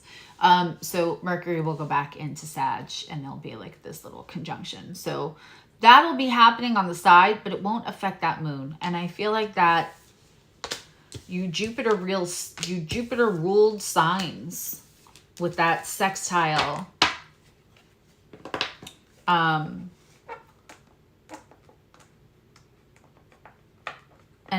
Aquarius. In a natal chart, I won't pay that much attention to in conjuncts.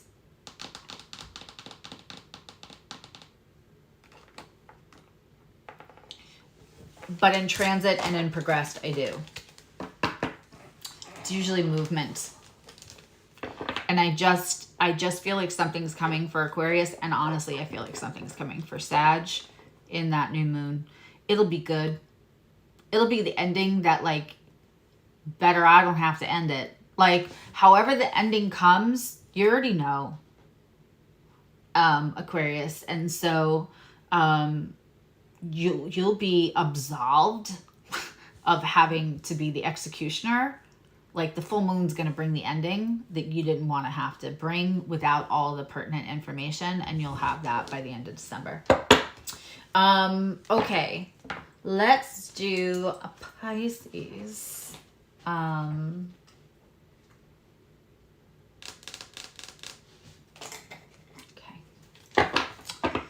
Ooh, dream weaver, I believe you could get me through the night. We're using the Dream Weaver Tarot for this.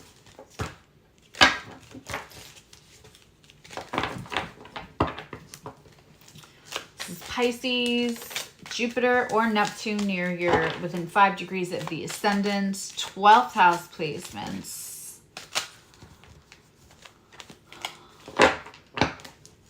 How are all my Sag risings right now with that Mars just hanging out in your 12th house? Late Sag risings and early Cap risings. Speaking of 12th house.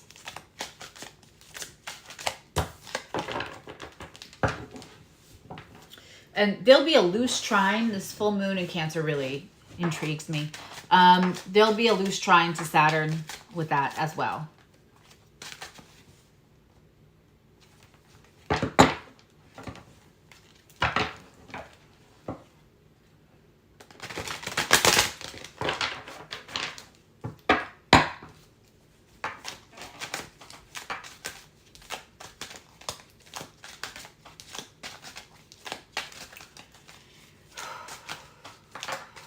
Okay.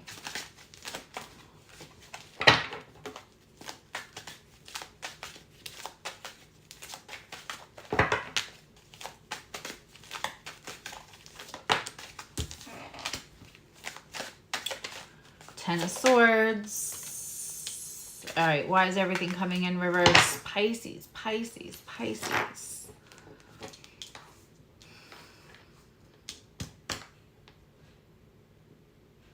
Neptune is coming out of retrograde. Is that?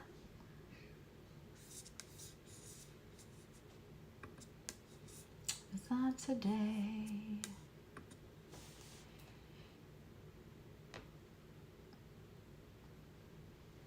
Sorry guys, I'm just looking. It's soon.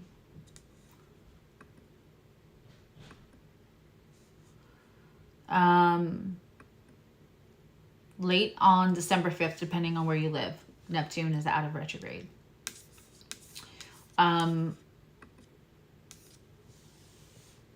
It may feel like the fog is back, especially for Pisces.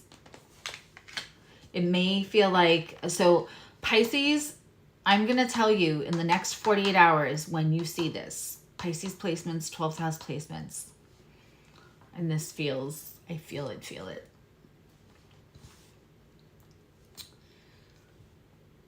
I want you to get your grounding. I want you to get your like grounding redirects ready. Kind of like people food prep, because otherwise if they don't, that's when they'll go off their, whatever their eating plan is. Make sure you have Epsom salts to take the salt baths. If it's really cold where you live, like get one of those patches of grass you can buy to stick your feet in so that you have like dirt in your house that will not give you pneumonia to go or it's not appropriate where you live to be barefoot on the street or whatever.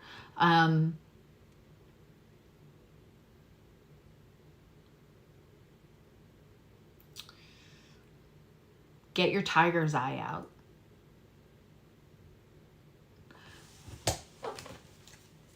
When that shift happens, when that transition happens, when it goes direct, it's very strong. It's very slow right now. It can be harder to feel like you can see truth, and then you can start to doubt yourself, and that can breed anxiety. That can breed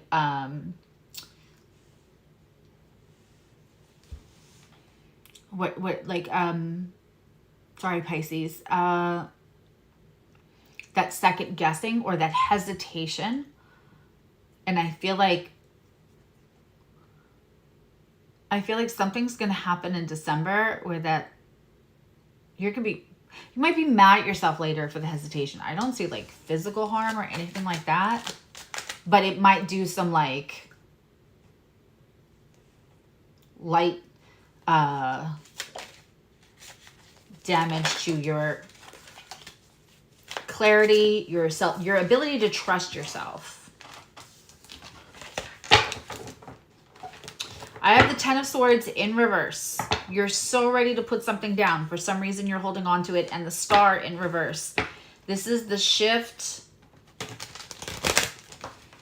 I just feel like this isn't even tangible. It's Pisces.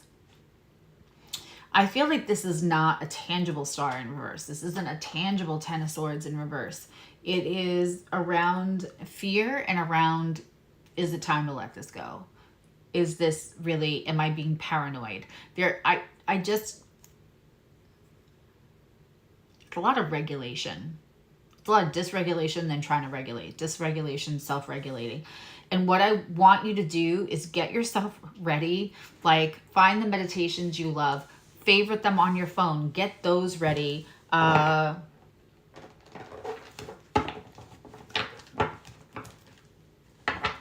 When it's easier now, practice some of your grounding practices. I feel the need for redirects for you for December and grounding, because I don't know if I'm feeling somebody in the community that's heavy 12th house or heavy Pisces.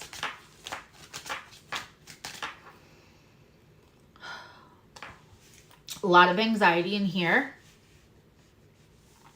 right in here, and almost, and it's not life and death. It's not life and death. It's not life and death, but almost feeling like the decisions you make feel the weight of life and death. And that can be, and feeling like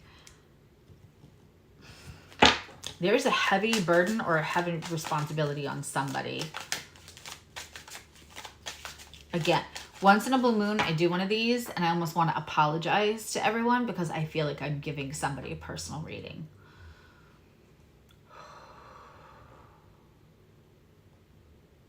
And I'm just going to give, this can be collective. I'm going to give away one of my favorite grounding meditations. And that is for you to come away from what you're doing. And Pisces is so good at imagining and so good at envisioning. Just sit, close your eyes, deeply breathe, have your feet firmly planted on the floor if you can. If not, and you're in a bed or something, just pull your knees up so your feet are flatter on the bed. And you are going to create what a beautiful forest would look like for you. Not scary, very comforting. Plenty of exits if you need exits for safety. Clearings if you need clearings. Lush and dense if that's what works for you. Tons of flowers or no flowers and moss. It's whatever, it's going to work for you. And then you are going to like smell the air, and the air is that air when the seasons are changing, and it smells like fresh laundry and everything good, because fresh laundry is made to smell like fresh air. It just is, it's comforting. And there's a big flat rock. It's just the right height for you to sit on. It's the perfect height for you to sit comfortably. You don't even have to hop up on it. And as you're sitting there, you just want to stop, and you can hear the birds chirping just a little bit. And there's just the slightest breeze. The temperature is really beautiful. And your feet are firmly on the ground. Again, you're super comfy on this rock. You feel supported. It's the perfect height. Your feet are firmly on the ground, and you're not really wearing shoes. And beautiful vines begin to come and envelop your feet. And not in a creepy way, and not in a strong way, but just slowly. And there's these beautiful flowers. It's almost like they're making those like gorgeous sandals that come up your calves. And you feel so grounded and so one with the earth and so one with everything else that you're connected to. But instead of in a Neptunian way, it feels very earthy, very Venusian. You can feel the love. You feel connected to the earth. You feel connected to the earth is coming up to literally adorn your feet. And taking another deep breath, you can kind of smell the actual dirt, but in a good way. It reminds you of planting things in the summer. And then I want you to tell yourself that you can trust yourself. You trust yourself that you can feel the beautiful flowers and leaves connect with you. You can feel them on your feet. You can feel them on your legs, but in a way that when you're ready to get up and walk away, you can. It will not harness you. And you can trust yourself. You can trust yourself that you knew that that was the right place to be. You can trust yourself that you knew that that was the right rock to sit on. I want you to, if you can save this little part of the video, maybe I'll pop it out. And I want you to have this in your back pocket for grounding. Sun's on your shoulder, but not in your eyes. I mean, you're exactly where you need to be. And you're very connected, and you are very grounded. And then I want you to rethink and make that decision, whatever it is that I feel like you have to make all these decisions. I want you to do that before, once you do it a couple of times, and that's why I want you to do it a couple of times now in the next couple of days, before the 5th, if you can. I want you to do that a couple of times so that if you need to do it within 5 seconds to make a decision, to be on your rock, in your place, in your forest, you already know it. You know it like your room. You know it like the back of your hand. I want you to be able to do that in a short amount of time and get grounded and have that practice. Feel like you know that you won't even need to hear my voice, that you won't need to play this. That's going to be the tool in your back pocket, especially for the next month, Pisces. If it's on my table, it's yours to have. Continuation of the Pisces reading now, whatever the timestamp is.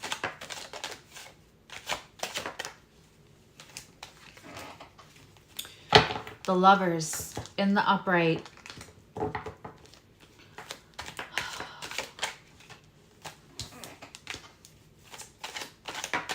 All right, this is somebody possibly that is worried, is this my twin flame or is this my soulmate? And should I put off the twin flame and put off the soulmate and wait for the twin flame?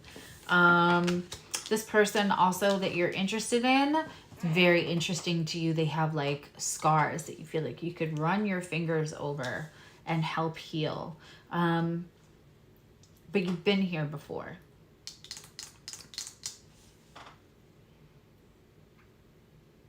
Can you help heal them without so merging with them that you lose yourself in this, Pisces? I mean, there's definitely something here about feeling like there's too much chaos, there's not enough clarity, and you don't trust yourself to like get your wish fulfillment, to get your healing, to put something to an end that's overdue to be put to an end. Let's just get one more card. You have to trust yourself, Pisces.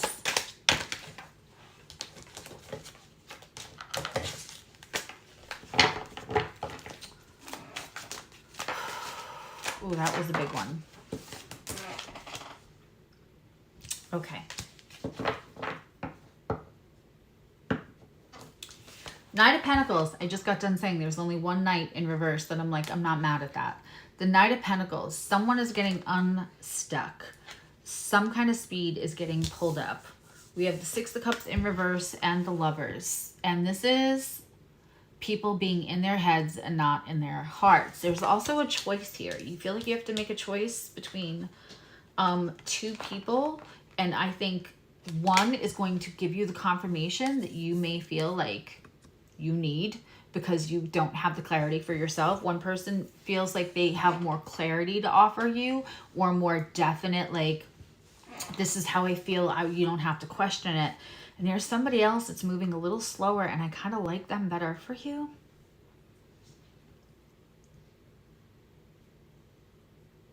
This also could be a person in the role of guidance for you, that wants you to trust yourself, that wants you to pull back, that wants you to not make decisions out of chaos. And you feel like, but these decisions have to be made. You don't understand. You can't understand right now. Like, I don't have room to do this. I don't have, and they are trying to tell you to slow things down. And somewhere there's going to be a meeting of, there's going to be somewhere in the middle that they're going to be able to give you, it may not be romantic, but something is going to click where you're going to be able to ground yourself, trust yourself a little more. You may not have a ton of time to make some of these decisions. I feel very strongly like I want you to get that grounding technique in your head, like you can do the ABCs without thinking. I want you to get that before the 5th. In the next 24 hours would be great if you did it once or twice. And again, I will cut that and pop that out as soon as I'm able. It'll take it'll take YouTube a minute to process, to let me do that. But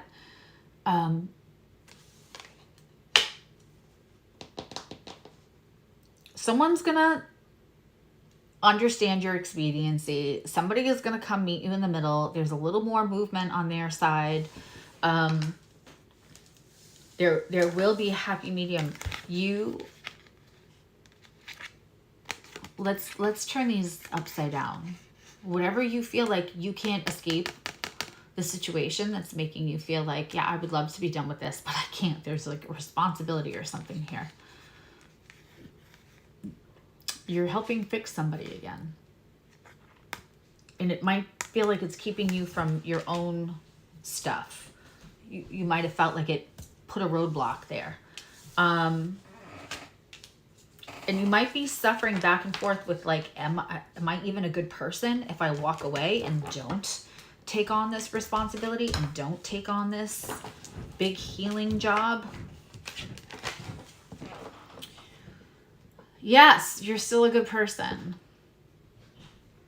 I feel like there's somebody who loves you to death and is trying to balance you and get you to like work a little bit more into pragmatism, and you feel like we don't have time for that. There's a suffering person and they need me now. Or it's you that's suffering. But I don't know who this is for. And again, I apologize if this was way too personal, and I just read for one person instead of the collective, which is what I'm supposed to be doing. But when I tell you everything is tight in my chest, I can feel the stress coupled with urgency. Get those grounding practices in your back. And, you know, if you don't like that, and you're allowed not to like that whole forest with the grounding in the earth and feeling like you're connected, take an Epsom salt bath, get a patch of grass. If you can walk outside in your backyard, great. If you live below, you know, North Carolina and it's still warm enough that you could go be barefoot, go be barefoot. But I feel like you need something that you can do in your head anywhere. And under a minute would be great. I don't see a life or an actual life or death. I feel that you're taking on the responsibility, and the weight of it all feels like life and death. Just so we're clear, there's no scare tactics here. Okay. Let's do a random love reading and give away a reading.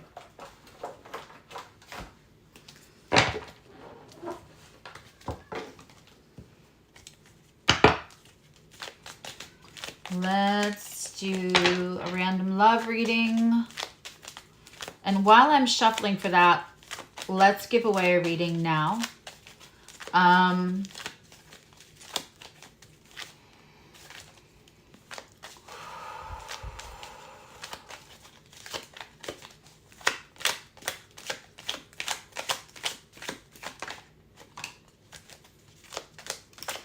Oh, should I test you on your planetary knowledge?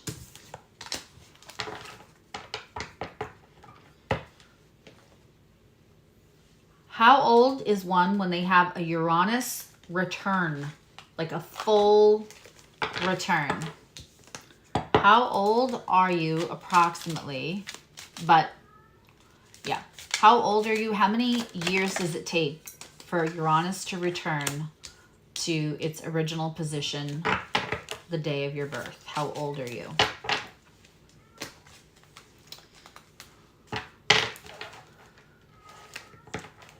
Can everybody hear Nikki? Hello?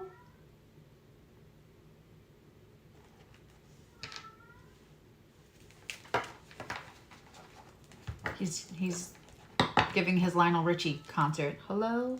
It's me. Is it me you're looking for? Oh, you guys are all good.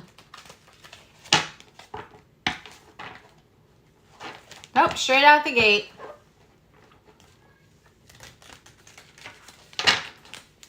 Okay, Charlie, you won. It looks like you can't get away from the free reading. 84 is correct. Because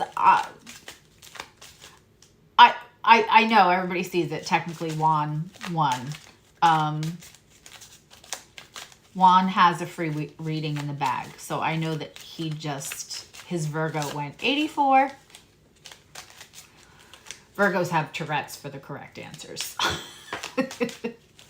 84, that's why your midlife crisis or Uranus opposition, when it's halfway through, is around 42. 84 is correct. All right. We are getting, I've got all the love cards out. We're using a blunt truth message from your person. So Charlie, you can,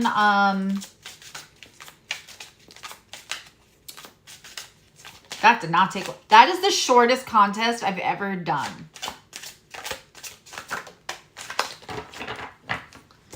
Bunch of smarty pants. See, that's why the membership is called the Nerd Club. Because you're all smart. Let's do just one of these. And then we'll get a tarot. All right, so far, we have Let Me Take the Lead, Courtship, Getting to Know Each Other. There's so much to discover about yourself. I love when I take, this is so far 4 different decks, and they are all, I love universe. Talk about synchronicities. Getting to know each other. Courtship. Let me take the lead. There's so much to learn, discover about yourself. So I think that you are going to,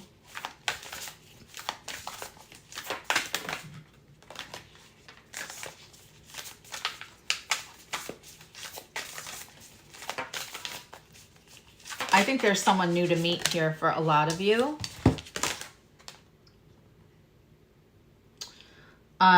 Nothing is to gain by holding on to past disappointments. And there's so much to discover about yourself. So there's a courtship here. Let somebody else take the lead.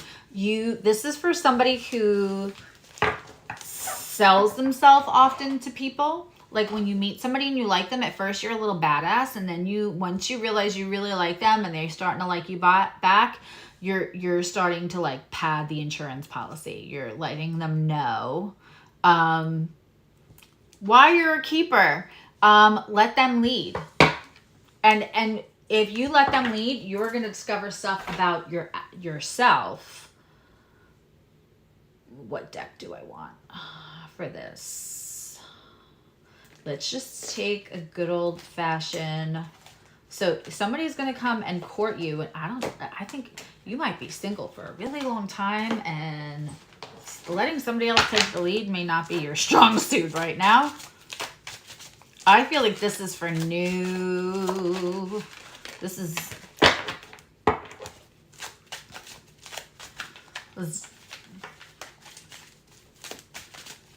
either, I think it's really mostly for people who are currently single or newly single, but also could be for somebody where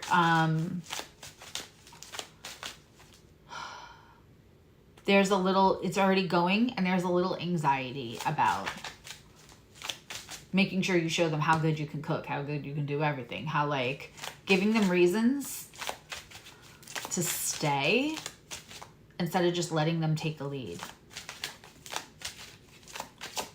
because of past disappointments. Page of Swords. The other thing is here, stay off their page, stay off their internet, because what's going to happen is there might be somebody that you're curious about in their life, right? I mean, that's just human nature. You don't need a tarot reader to tell you that. But, social media isn't always the truth.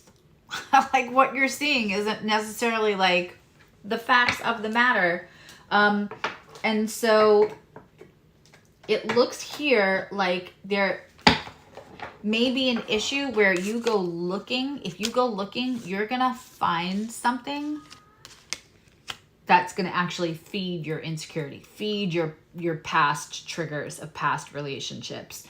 And that's when you're going to do here's my insurance policy. Here's, oh, if you think this is good, wait till you see what I do. And it feels kind of sassy while you're doing it, but what the other person is perceiving it as is like overcompensation.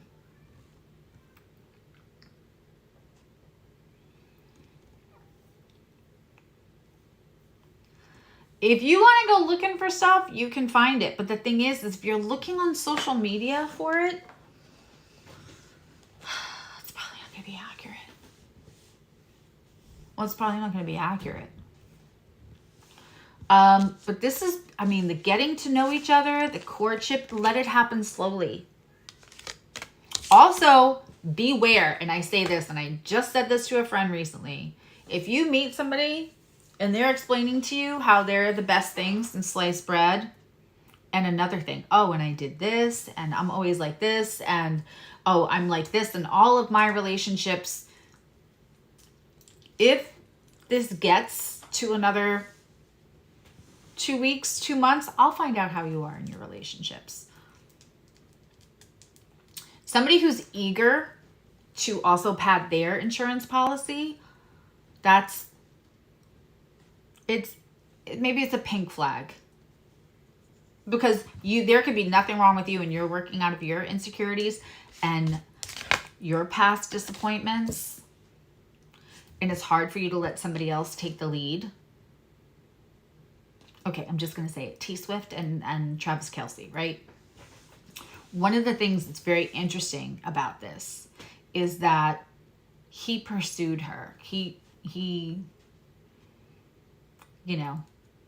made his shot, or took his shot his shot. And I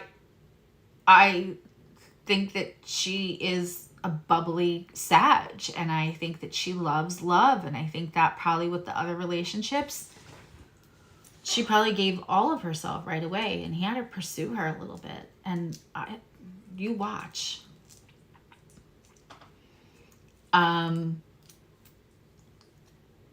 Sometimes you could be the whole package. You could be all that and a bag of chips, like Taylor Swift. Smart, she's rich, she's funny, she's gorgeous, right? She's got her own life, she's got her own empire. She's a philanthropist, big time. But she still needed to step back to some degree and let somebody take the lead. And she's had relationships that don't work because no matter how great she is, right? That's not everything. So one, let them get to know you. And two, you could find out things about yourself that are integral like this without padding that insurance policy. And also beware of people. That's a very pink flag.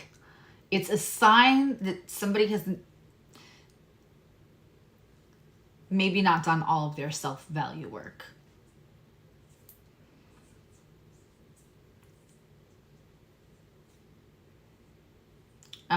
That they're not willing to let it unfold, that they feel the need to like assure you. Because the thing is if everybody just, we know who people are and we know what kind of relationship we're in when? 3 months in, most of the time it's 6 months in, right? We call it the honeymoon period for a reason. Because in the beginning, if you're getting to know each other, you don't give space for just regular conversation about the day and not like why we should be together and how lucky we are to be together and why you're so lucky to be with me and why, like, you don't really know how you're, because no relationship stays like that. I mean, absolutely 100%. My most fervent wish for you all is to be in the kitchen at whatever time of day and you are in your pajamas and your partner looks at you and think, my God, I am so lucky. And you look back at them and you just know and you smile. That is my most fervent wish for all of you. And that when you're 84, that is still happening. But giving space to let somebody organically get to know you and you organically get to know them. And when your friend says, what are they like? You are not just repeating what they told you they are like.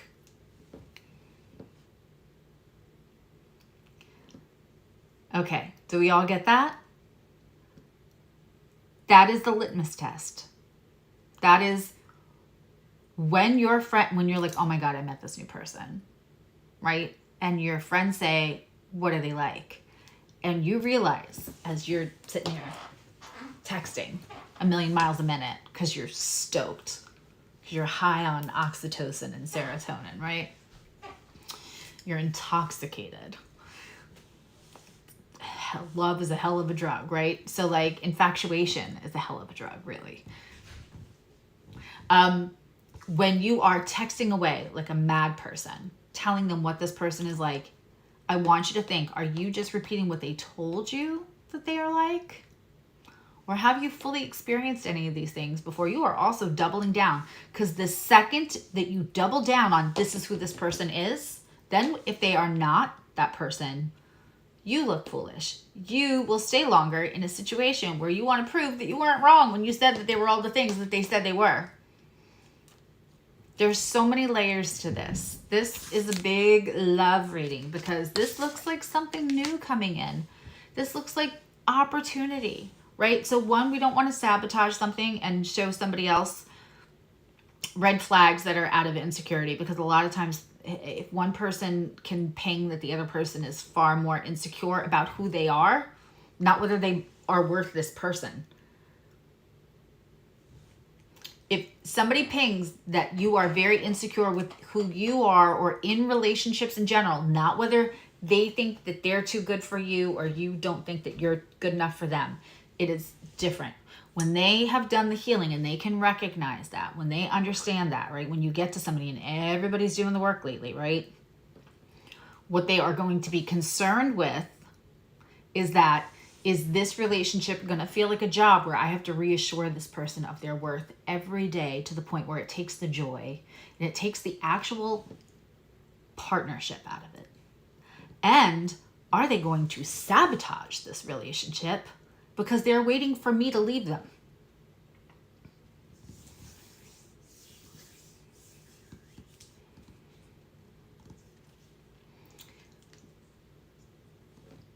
Careful of the insurance policies, even if you deliver them in a sassy way. If you think that's good, well then wait till you blah, blah, blah. Like trying to give them something to look forward to. It's great to try out. You could just know that there's stuff to look forward to. Zoe, great question. Would it also be wise to consider Mercury going retrograde with this new relationship? That's kind of my point. Mercury goes retrograde for like 3 weeks. In any 3 weeks, let alone Mercury retrograde, right? In any 3 weeks, that should not be enough to decide that this relationship is, we can feel like this might be my person. We can even have an astrologer look at the chart and go, wow, yeah, this is your person. I did a reading over the summer where I said to somebody, because he asked her, my client, for her stuff, her information.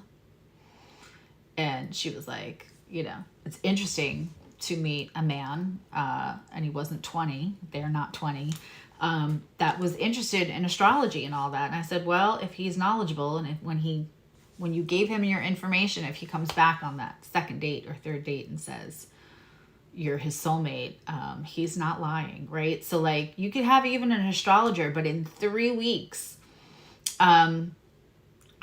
I think when we start a new relationship, we should just pretend that it's a retrograde and give everything 3 weeks at least to settle.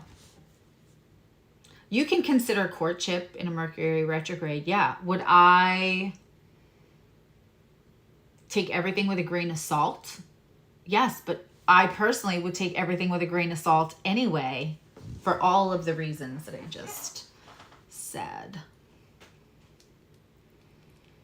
Somebody said, haha, when I wake up and I look like a witch. It's like that scene from The Office where Jim and Pam decide they're going to go to a courthouse and get married. And they're sneaking off in the interview, and she says how, like, we were sitting there in the morning eating cereal, and he said, you know what I want to do today? I want to marry you. And she said, I had just woke up, and I didn't look very good, so I know he really meant it. That's that kind of, like, I wish somebody to look at you when you feel like you're a hot mess in your sweats in the kitchen or in your pajamas and just think, my God, isn't this great? Aren't they great? Aren't you great? And you are great. That's what I'm going to leave you with. You are great. You don't have to sell it to anyone. You don't have to sell it to anyone. You are perfectly packaged. Let them unwrap, because a lot of us will let somebody physically unwrap us very slowly. If you've got any kind of, like, certainly my Cancer placements, that I'm very big on, like, this is, slow down, buddy. This is a gift you unwrap slowly. That's not happening right away. But at the same time, while we're holding, we get that part, we are selling them. We are, right?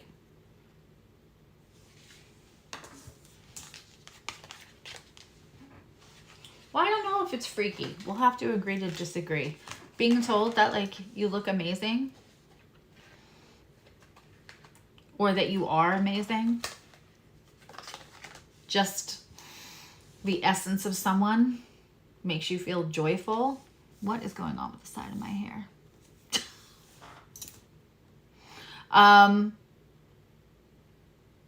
That is how I leave you. Charlie, contact me because you won. Emily, can you drop links? My little linking page has everything you need. So you can either contact me or book a reading, or my childhood healing video is on there for quick reference. I think she put it up here before, but I don't know where she put it. But yeah, I will see you all in the chat on Wednesday. It'll be separate Cancer, Scorpio, Pisces for December, January. But I will be fully available in the chat so that you guys can, here we go, interact with me, and I can pay more attention to you guys. And that they'll probably start around noon, airing on Wednesday. There we go, at the same time. Identical. Oh, thank you, Odelia. Yeah, just the side of my hair is, like, separating. I was gonna, like, put a blonde piece in or something while I clean the house later. All right, I love you. Now you love you. Look out for Kristen's party details. Also the sale. Hi, Renata, lovely. The sale that'll be running. I'll advertise that. Obviously, there's gift certificates available if anybody's looking for that for Christmas. You can go to my links. Everything's there in that one link. And I think that's it. The Christmas party is going to be so good, so fun. I have a bunch of stuff planned, including, like, escape rooms and prizes, and everybody can get dressed up if they want. That'll be fun. All right, I'll talk to you all soon. Bye.